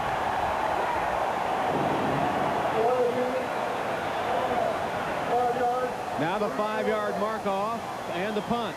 Yeah, I just could not believe in this situation in a 3-point ball game you would even think about risking, given an offense that's moving the ball pretty well against your defense, an opportunity, or at least some sort of a shot with about a minute to go to beat you, or tie you with a field goal.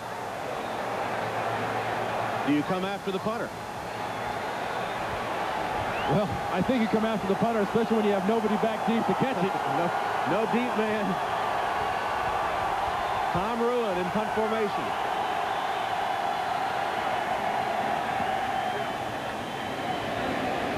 Sails it downfield, and it will hit the end zone on the fly for the touchback. And the Bills will take over at the 20, 57 seconds, and no timeouts. I'll tell you, since that ball landed in the end zone, a good 3 or 4 seconds ran off that clock. The clock was at right about a minute when that ball landed in the end zone. It took 3 or 4 seconds to stop it.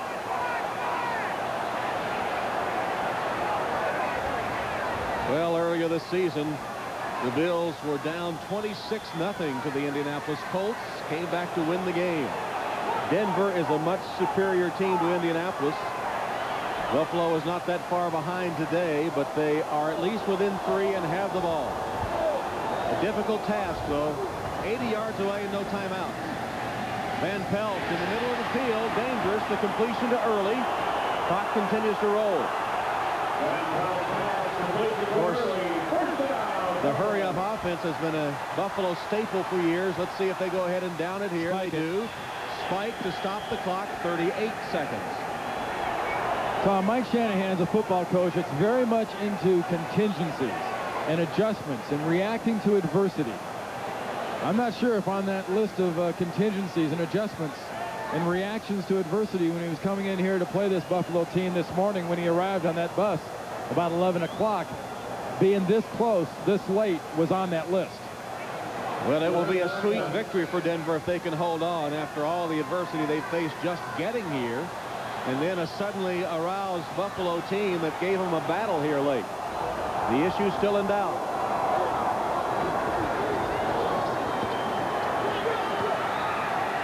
Threw it away, did Van Pelt. Clock stops with 33 seconds. And let's be honest in this situation. This is a Buffalo defense that can hang with the Denver offenses of this league. It was the Buffalo offense since Alex Van Pelt came in against Robinson's defense that has made the difference in this ball game. You're basically functioning with a 4-man rush, and that's Ma'a Tunavasa. Had 3 sacks on Monday night against New England a few weeks ago. Hasn't done much last couple of games, but that is a big pressure for the big guy up front, number 98. It's 3rd down.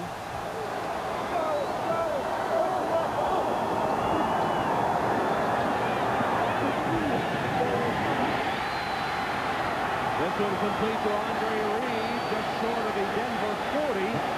Twisted down by Ray Crockett. They're lining up to try to down it again.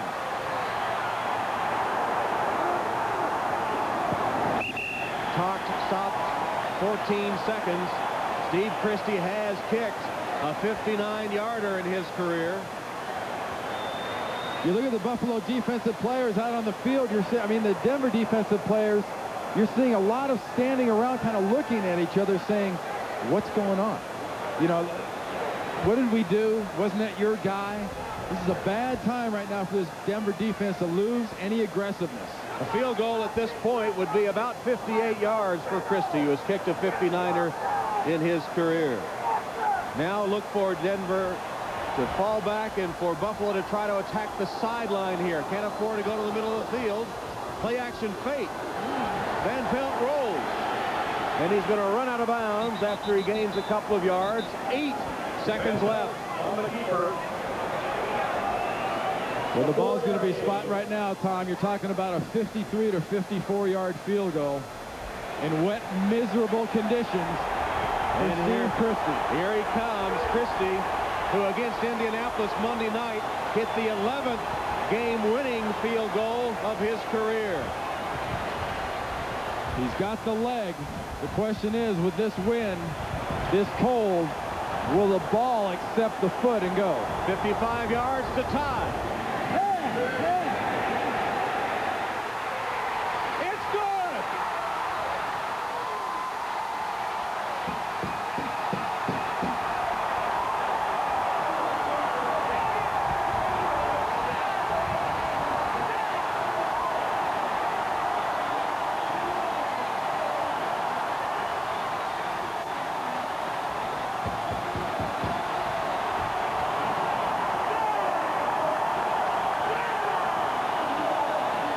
It just clears and is good. Christie from 55.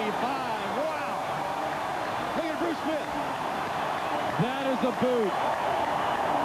I tell you what, with as bad as this offense looked earlier, Tom, this is as strong a defensive effort and really as big a rally as I've seen a bad offense make in a long time.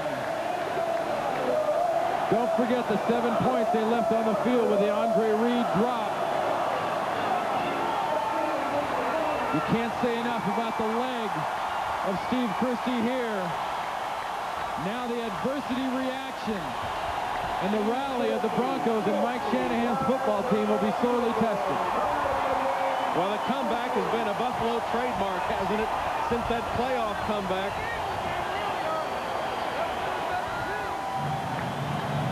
2 seconds left. Tied at 20.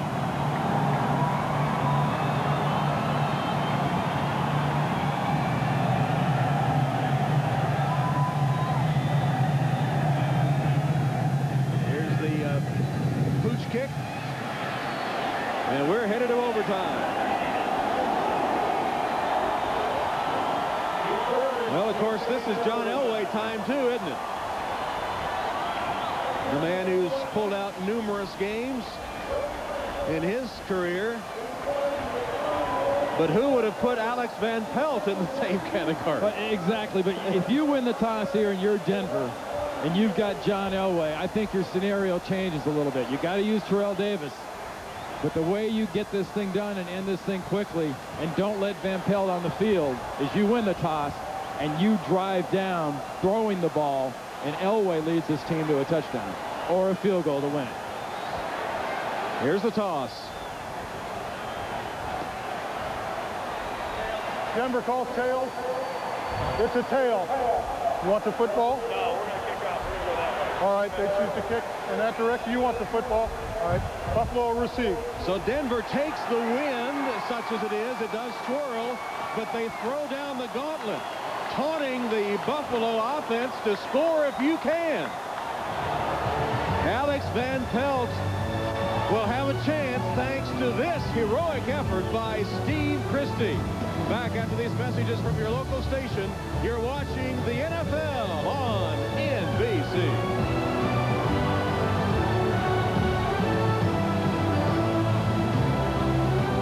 The working definition of sportsmanship. Are those deer antlers? Stag, actually. Bagged it myself. What'd you use? Chrysler LeBaron. Working NBC Wednesdays. Twinkle, twinkle, little star, how I wonder what you are. Up above the world so high, like a diamond in the sky. Twinkle, twinkle, little star, how I wonder what you are. Wouldn't putting your stars together with our 5-star rating be a bright thing to do? Remember, kids in the back seat. Hey, we're the McKenzie brothers, eh? And we're here to stop a heinous crime. Yeah, they're sending Molson Canadians south of the border instead of our house where it belongs. But we got a plan, eh? Step out in the truck, please, sir. We offer a complimentary breakfast and free donuts, eh? How about a little deodorant for those long, stinky rides? Au revoir, eh? Guys, putting it in low, eh? What do you think I'm doing? I'm gunning it. Like winter conditions. Wegmans Donuts make good goblin. You're watching WGRZ-TV Buffalo, NBC in Western New York. Tom Hammond and Randy Cross ready for overtime in Buffalo. John Elway warming up, hoping his defense can stop the Bills and getting the football. We talk about the reactions about the storm and whatnot, and was his team ready to play? That's an excuse. Mike Shanahan is not into excuses. He's into results. The bottom line here is this is a game you should win, and this is a game right now because you've made it go into overtime. You have got to win for the Denver Broncos. You remember our halftime stats, the great disparity in yards in favor of the Broncos? Well, Buffalo now has outgained them. Only 47 yards in the second half for Denver. Tasker and Holmes to receive Elam's kickoff. Overtime is underway. This is Derek Holmes from the 5. Tripped up, falls forward to the 25-yard line. Alex Van Pelt. Randy, these are astounding numbers. What's wrong with this picture? I feel like I want to reach down on the monitor here and kind of adjust the screen because the numbers must be backwards. But Van Pelt has had his receivers come through for him. That's the biggest difference. He's played with confidence. He stood in the pocket. And his receivers have caught the balls for him. Football at the 25-yard line. There's that yardage situation. Only 47 for Denver in the second half after Buffalo had only 44 in the first.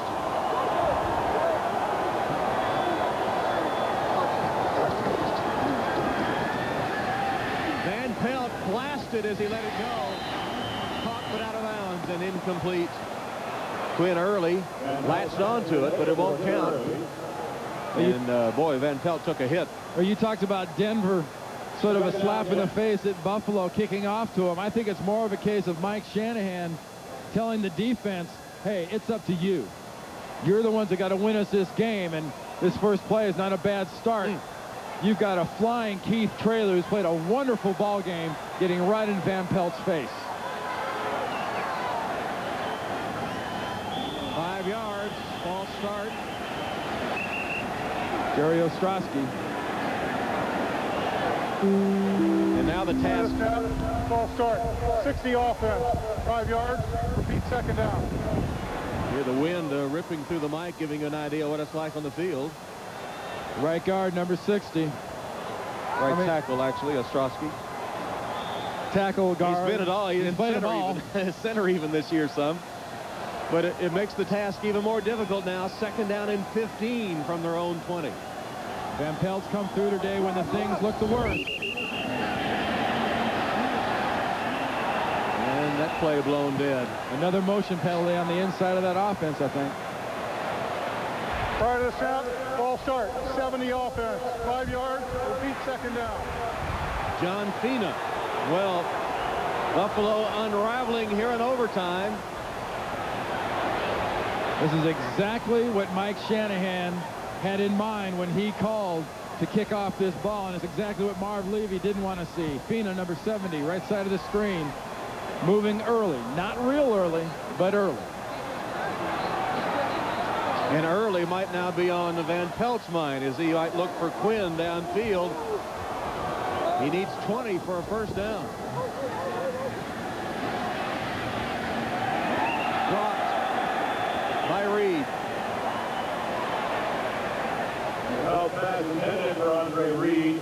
That pass right there by Van Pelt. He's getting the pressure. Sure, there's wind blowing. He's going into the wind. Andre Reed, it's overtime. The ball's near you. It's a little low. Could not quite get back to it. Watch where that thing is. That is right on the shoe tops. That ball needed to be just about another 6 inches higher. Right. And he's got it. Now it's 3rd down and 20.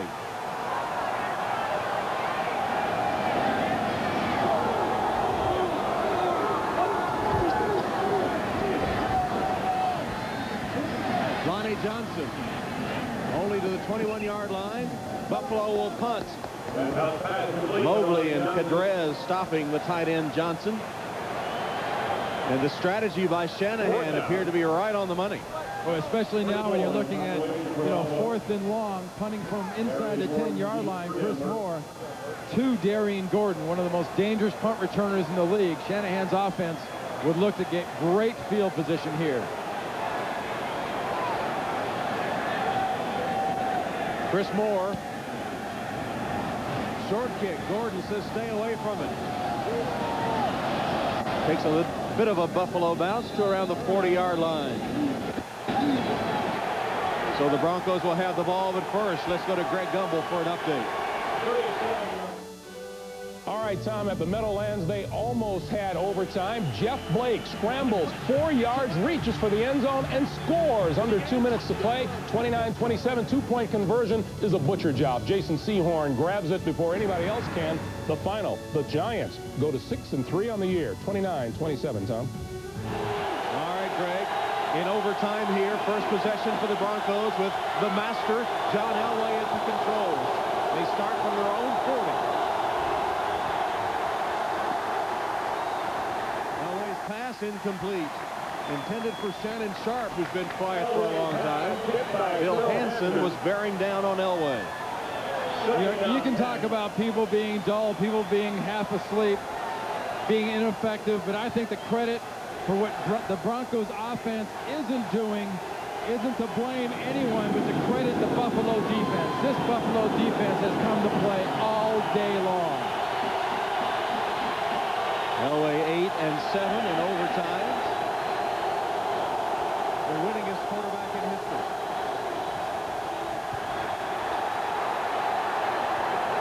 That pass incomplete.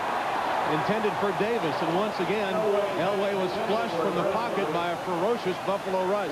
And even the great quarterbacks, Tom, if you don't let them set their feet, their percentage of completion drops like a rock. And John Elway at no point is really able to set and throw. Getting the pressure from the backside, throws the ball ineffectively, and he doesn't like it. It's going to be 3rd and 10.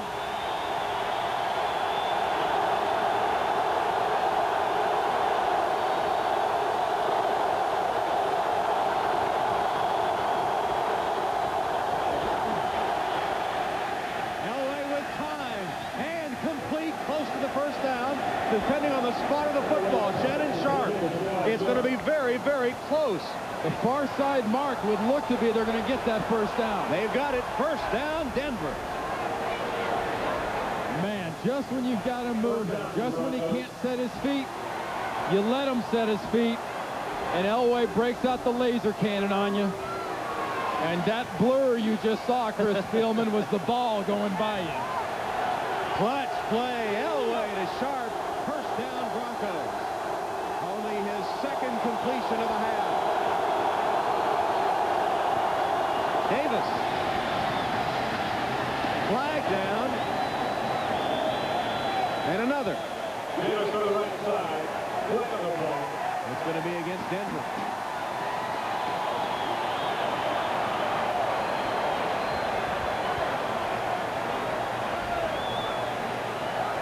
Holding 89 offense. 10 yards. Repeat first down. Dwayne Carswell, the hold.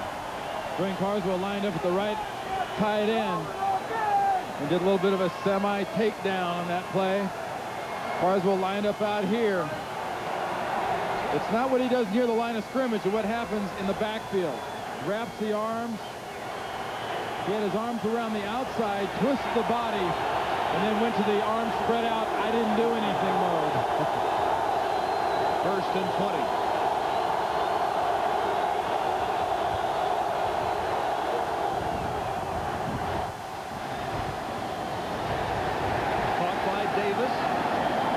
Hit immediately by Gabe Northern. Pass complete to Davis.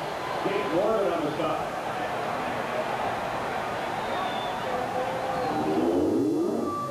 Well, this defense is just eating up anything within 10 yards of the line of scrimmage. Wade Phillips has got to love what they're doing in that zone. But when you're placing a quarterback like John Elway, if you frustrate him short and you make the mistake of giving him time like you did a couple plays ago, he will work the ball down the field on you. Ball back to the 39 now on 2nd and 22.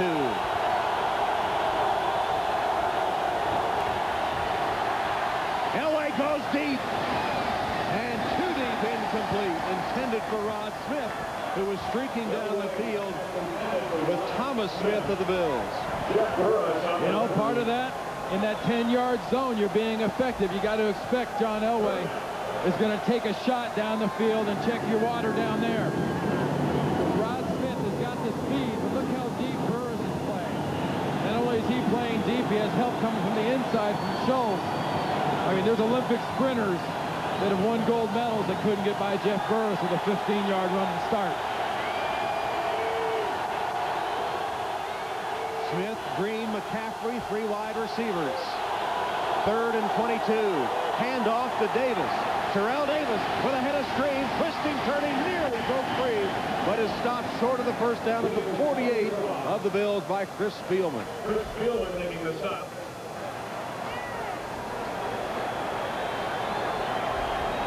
And the punter, Tom Ruin, will enter the fray on 4th down. And once again, the Buffalo defense has answered Marv Levy's call of help. Well, we've seen penalties play such a big part. Put Buffalo in a hole, they had to punt. After Denver had picked up 1 first down, they had a penalty, puts them in a hole they can't recover, and they will punt. Ruin toward Jeff Burris. Lets it bounce. And it's going to be a great play for Denver down at the 1-yard line.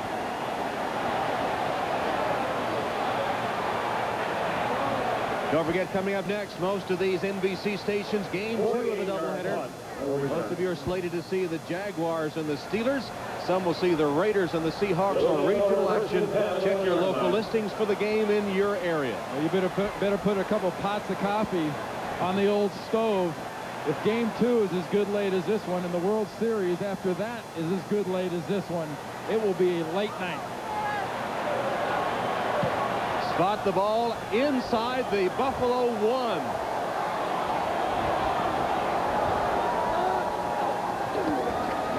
Van Pelt from his own end zone to Early. Gives him a little room out to the 9. Ray Crockett made sure Early had no more than that. And a very important game, too, Tom, because here in overtime, it takes the safety out of the equation when you're not backed up on that, 1.5 to 2 yard line. We're in overtime, tied at 20. Second possession by the Bills. They began at their own 1. They've advanced it out to the 9-yard line. Antoine Smith. And Smith fights for Buffalo first down to the 15-yard line. Tim McKyer made the tackle. The Denver defense was looking for the run. They were not blitzing. They were playing soft and back. And that's all that Antoine Smith needed, was just that little bit of softness. Wasn't a lack of aggression, just a little bit of softness. 2 timeouts left, 10 minutes left in overtime. Van Pelt nearly collided with Antoine Smith. Somehow he got to the outside and made a positive gain out of it. I mentioned earlier in the game, this is a fast Denver defense. You know, the Thurman Thomases and the Antoine Smiths aren't supposed to be able to get outside on that defense, but Antoine Smith did a double bounce. That wasn't even a bounce and go. That was a bounce and sit and bounce again and go. And it bounced forward for about 8 yards.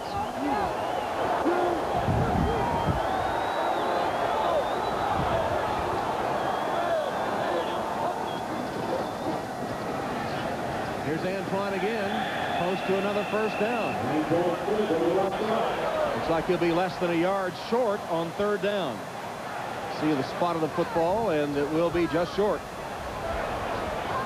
Bill Romanowski gets credit for the stop. Thurman Thomas pacing the sideline as he's seen the rookie Antoine Smith get the call here in overtime. Remember, 1 week ago, the Oakland Raiders shredded this Denver defense. They had to sit with that all week long. They've watched Van Pelt and Buffalo move the ball on them effectively. You have got to rise to the occasion and stop this offense if you're that good. 3rd and 1. Smith has the first down. Dragging Bill Romanowski past the 30 to the 31. And now Smith will come out of the game, and Thurman Thomas will enter. Well, the Denver defense stays on their side of the line of scrimmage, and the Buffalo offense comes over to their side of the line of scrimmage and just physically takes that first down. They didn't get it. They took it. Reverse. Andre Reed's going to throw a pass, and he lost the football. Recovered by Van Pelt. Disaster for the Bills.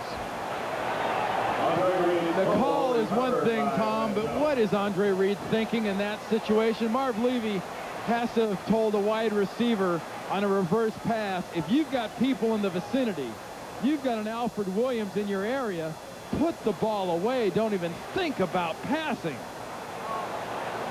Goodness. I have to question the call, too, because they had moved it out from the 1 with Antoine Smith getting some pretty good yardage, and suddenly they try the trickery, and it blows up in their face. Back to the 12-yard line now. Thurman Thomas on the draw.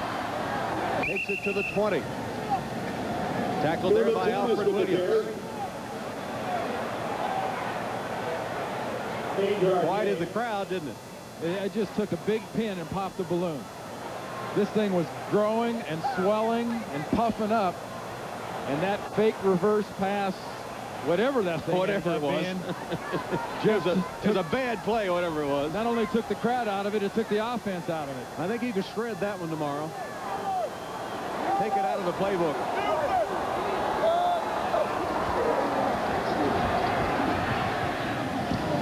Van Pelt's pass for Thomas is short and incomplete. And it's 4th down. Well, that play was not only a momentum killer, it was a field position gainer for the Denver Broncos.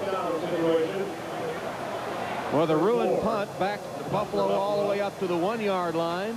They picked up a couple of first downs, but then the trick play goes awry, and now Chris Moore will punt, and the Broncos are going to have superb field position. Darian Gordon is capable of giving them much more than that.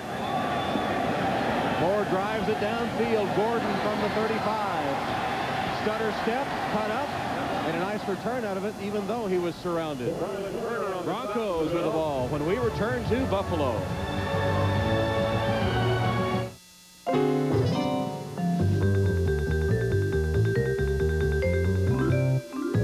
When we spread the wheels out a bit, moved the windshield forward a tad, lowered the step-up height a skosh, and widened the aisle a smidgen, we created a caravan with 32 more cubic feet of room. It's remarkable what a few alterations will do. Now get up to $1,000 cash back on Dodge Caravan. First down play. Elway's pass is complete. Carswell slips down and immediately covered by Bryce Locke. Number 89, Wayne Carswell. Boy, anywhere near the line of scrimmage, they're not giving this offense anything. First half, Terrell Davis took a lot. Second half, can you say it dropping off when you only get 4 yards? 17 carries, 68 yards for that average of 4. Davis has done his part. 2nd and 10.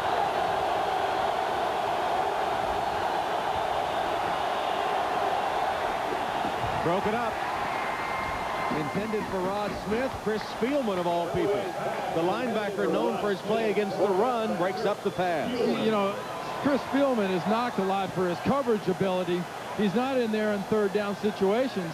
But if you put a linebacker like Chris Spielman within 7-8 yards of the ball, he is going to take his position. It's not his job to get out of Rod Smith's way. Rod Smith is doesn't stop in time not to run into him. And this defense is stuffing Elway's offense in that 10-yard zone. See the time left in overtime. 3rd down.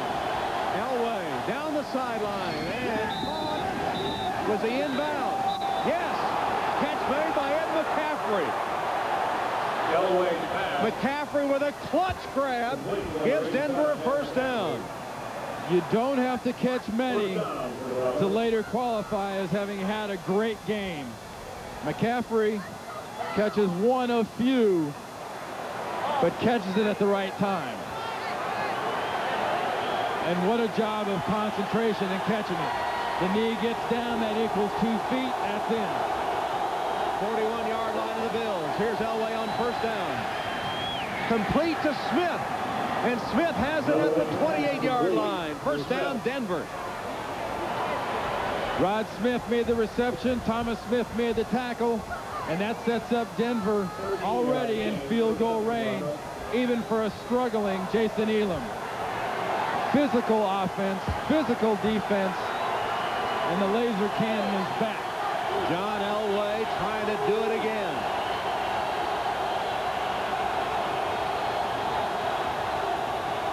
Davis turns his way close to the 20-yard line. You've gotten your offense into the positive field position. Now you use Terrell Davis to set up Jason Elam. You don't have to get greedy. It's overtime. A field goal will win. The shorter the better for Jason Elam. 2nd and 3. 2nd down. About 3 yards to go for the 1st down.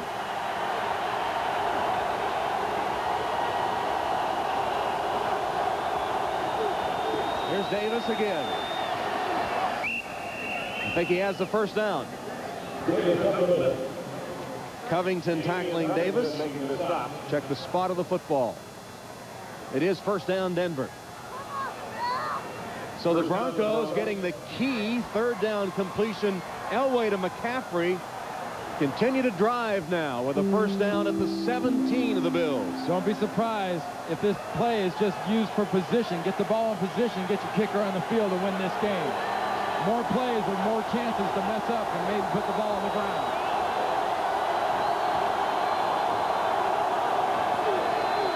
Davis. 14-yard line. Bruce Smith the tackle. Davis on the left side.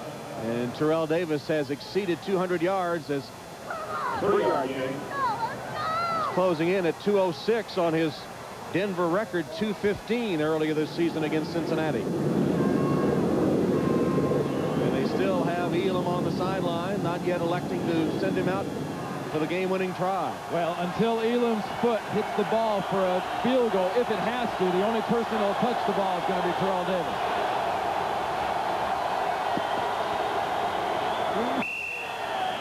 Ball start by Carswell. Oh, a cardinal sin in this situation is to not listen for the snap and jump early. Prior to the snap, ball start. 89 offense, 5 yards, repeat 2nd down. It has to have been said in the huddle. It's been said by the line. It's been said by the backs. Carswell might have even said it, but I know Elway's reminded him. 2:46 left in overtime. Football put down just inside the 20. 2nd and 12.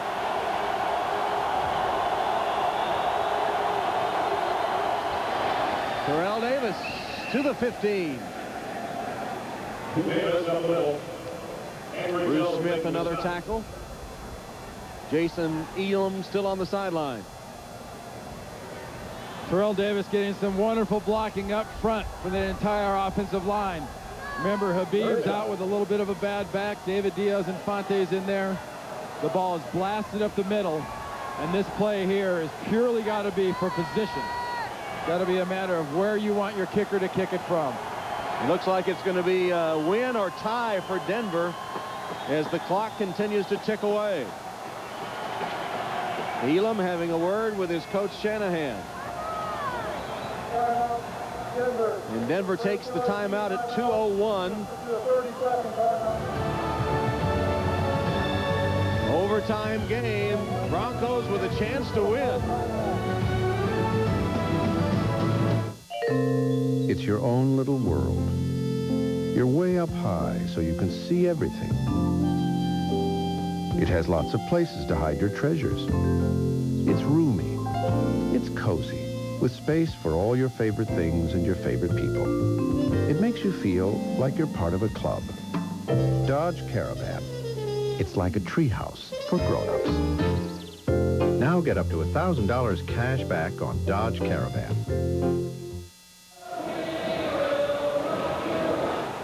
Back in Buffalo, 2020 game, Denver with the ball, and don't forget the second half of the doubleheader coming up.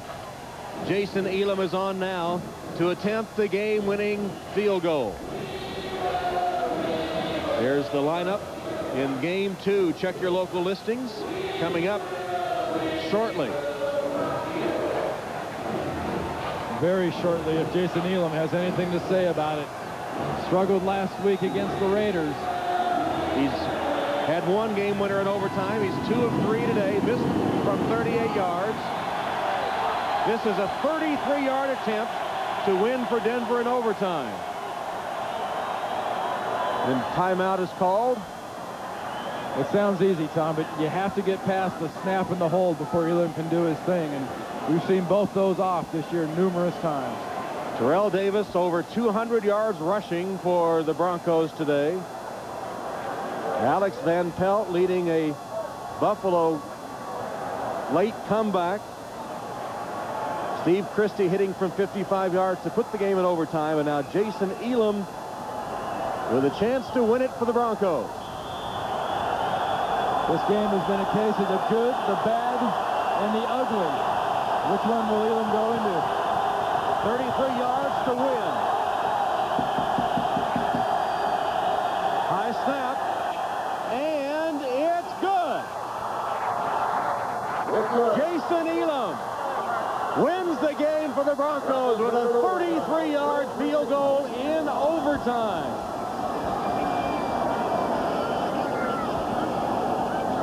The Broncos go to 7-1 with the victory, and yes, that sums up this whole weekend for Shanahan and the Broncos. Elam with the game winner, 23-20 in overtime.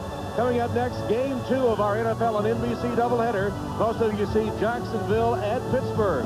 For Randy Cross, Tom Hammond saying so long from Rich Stadium. You've been watching the NFL on NBC, network of the Super Bowl.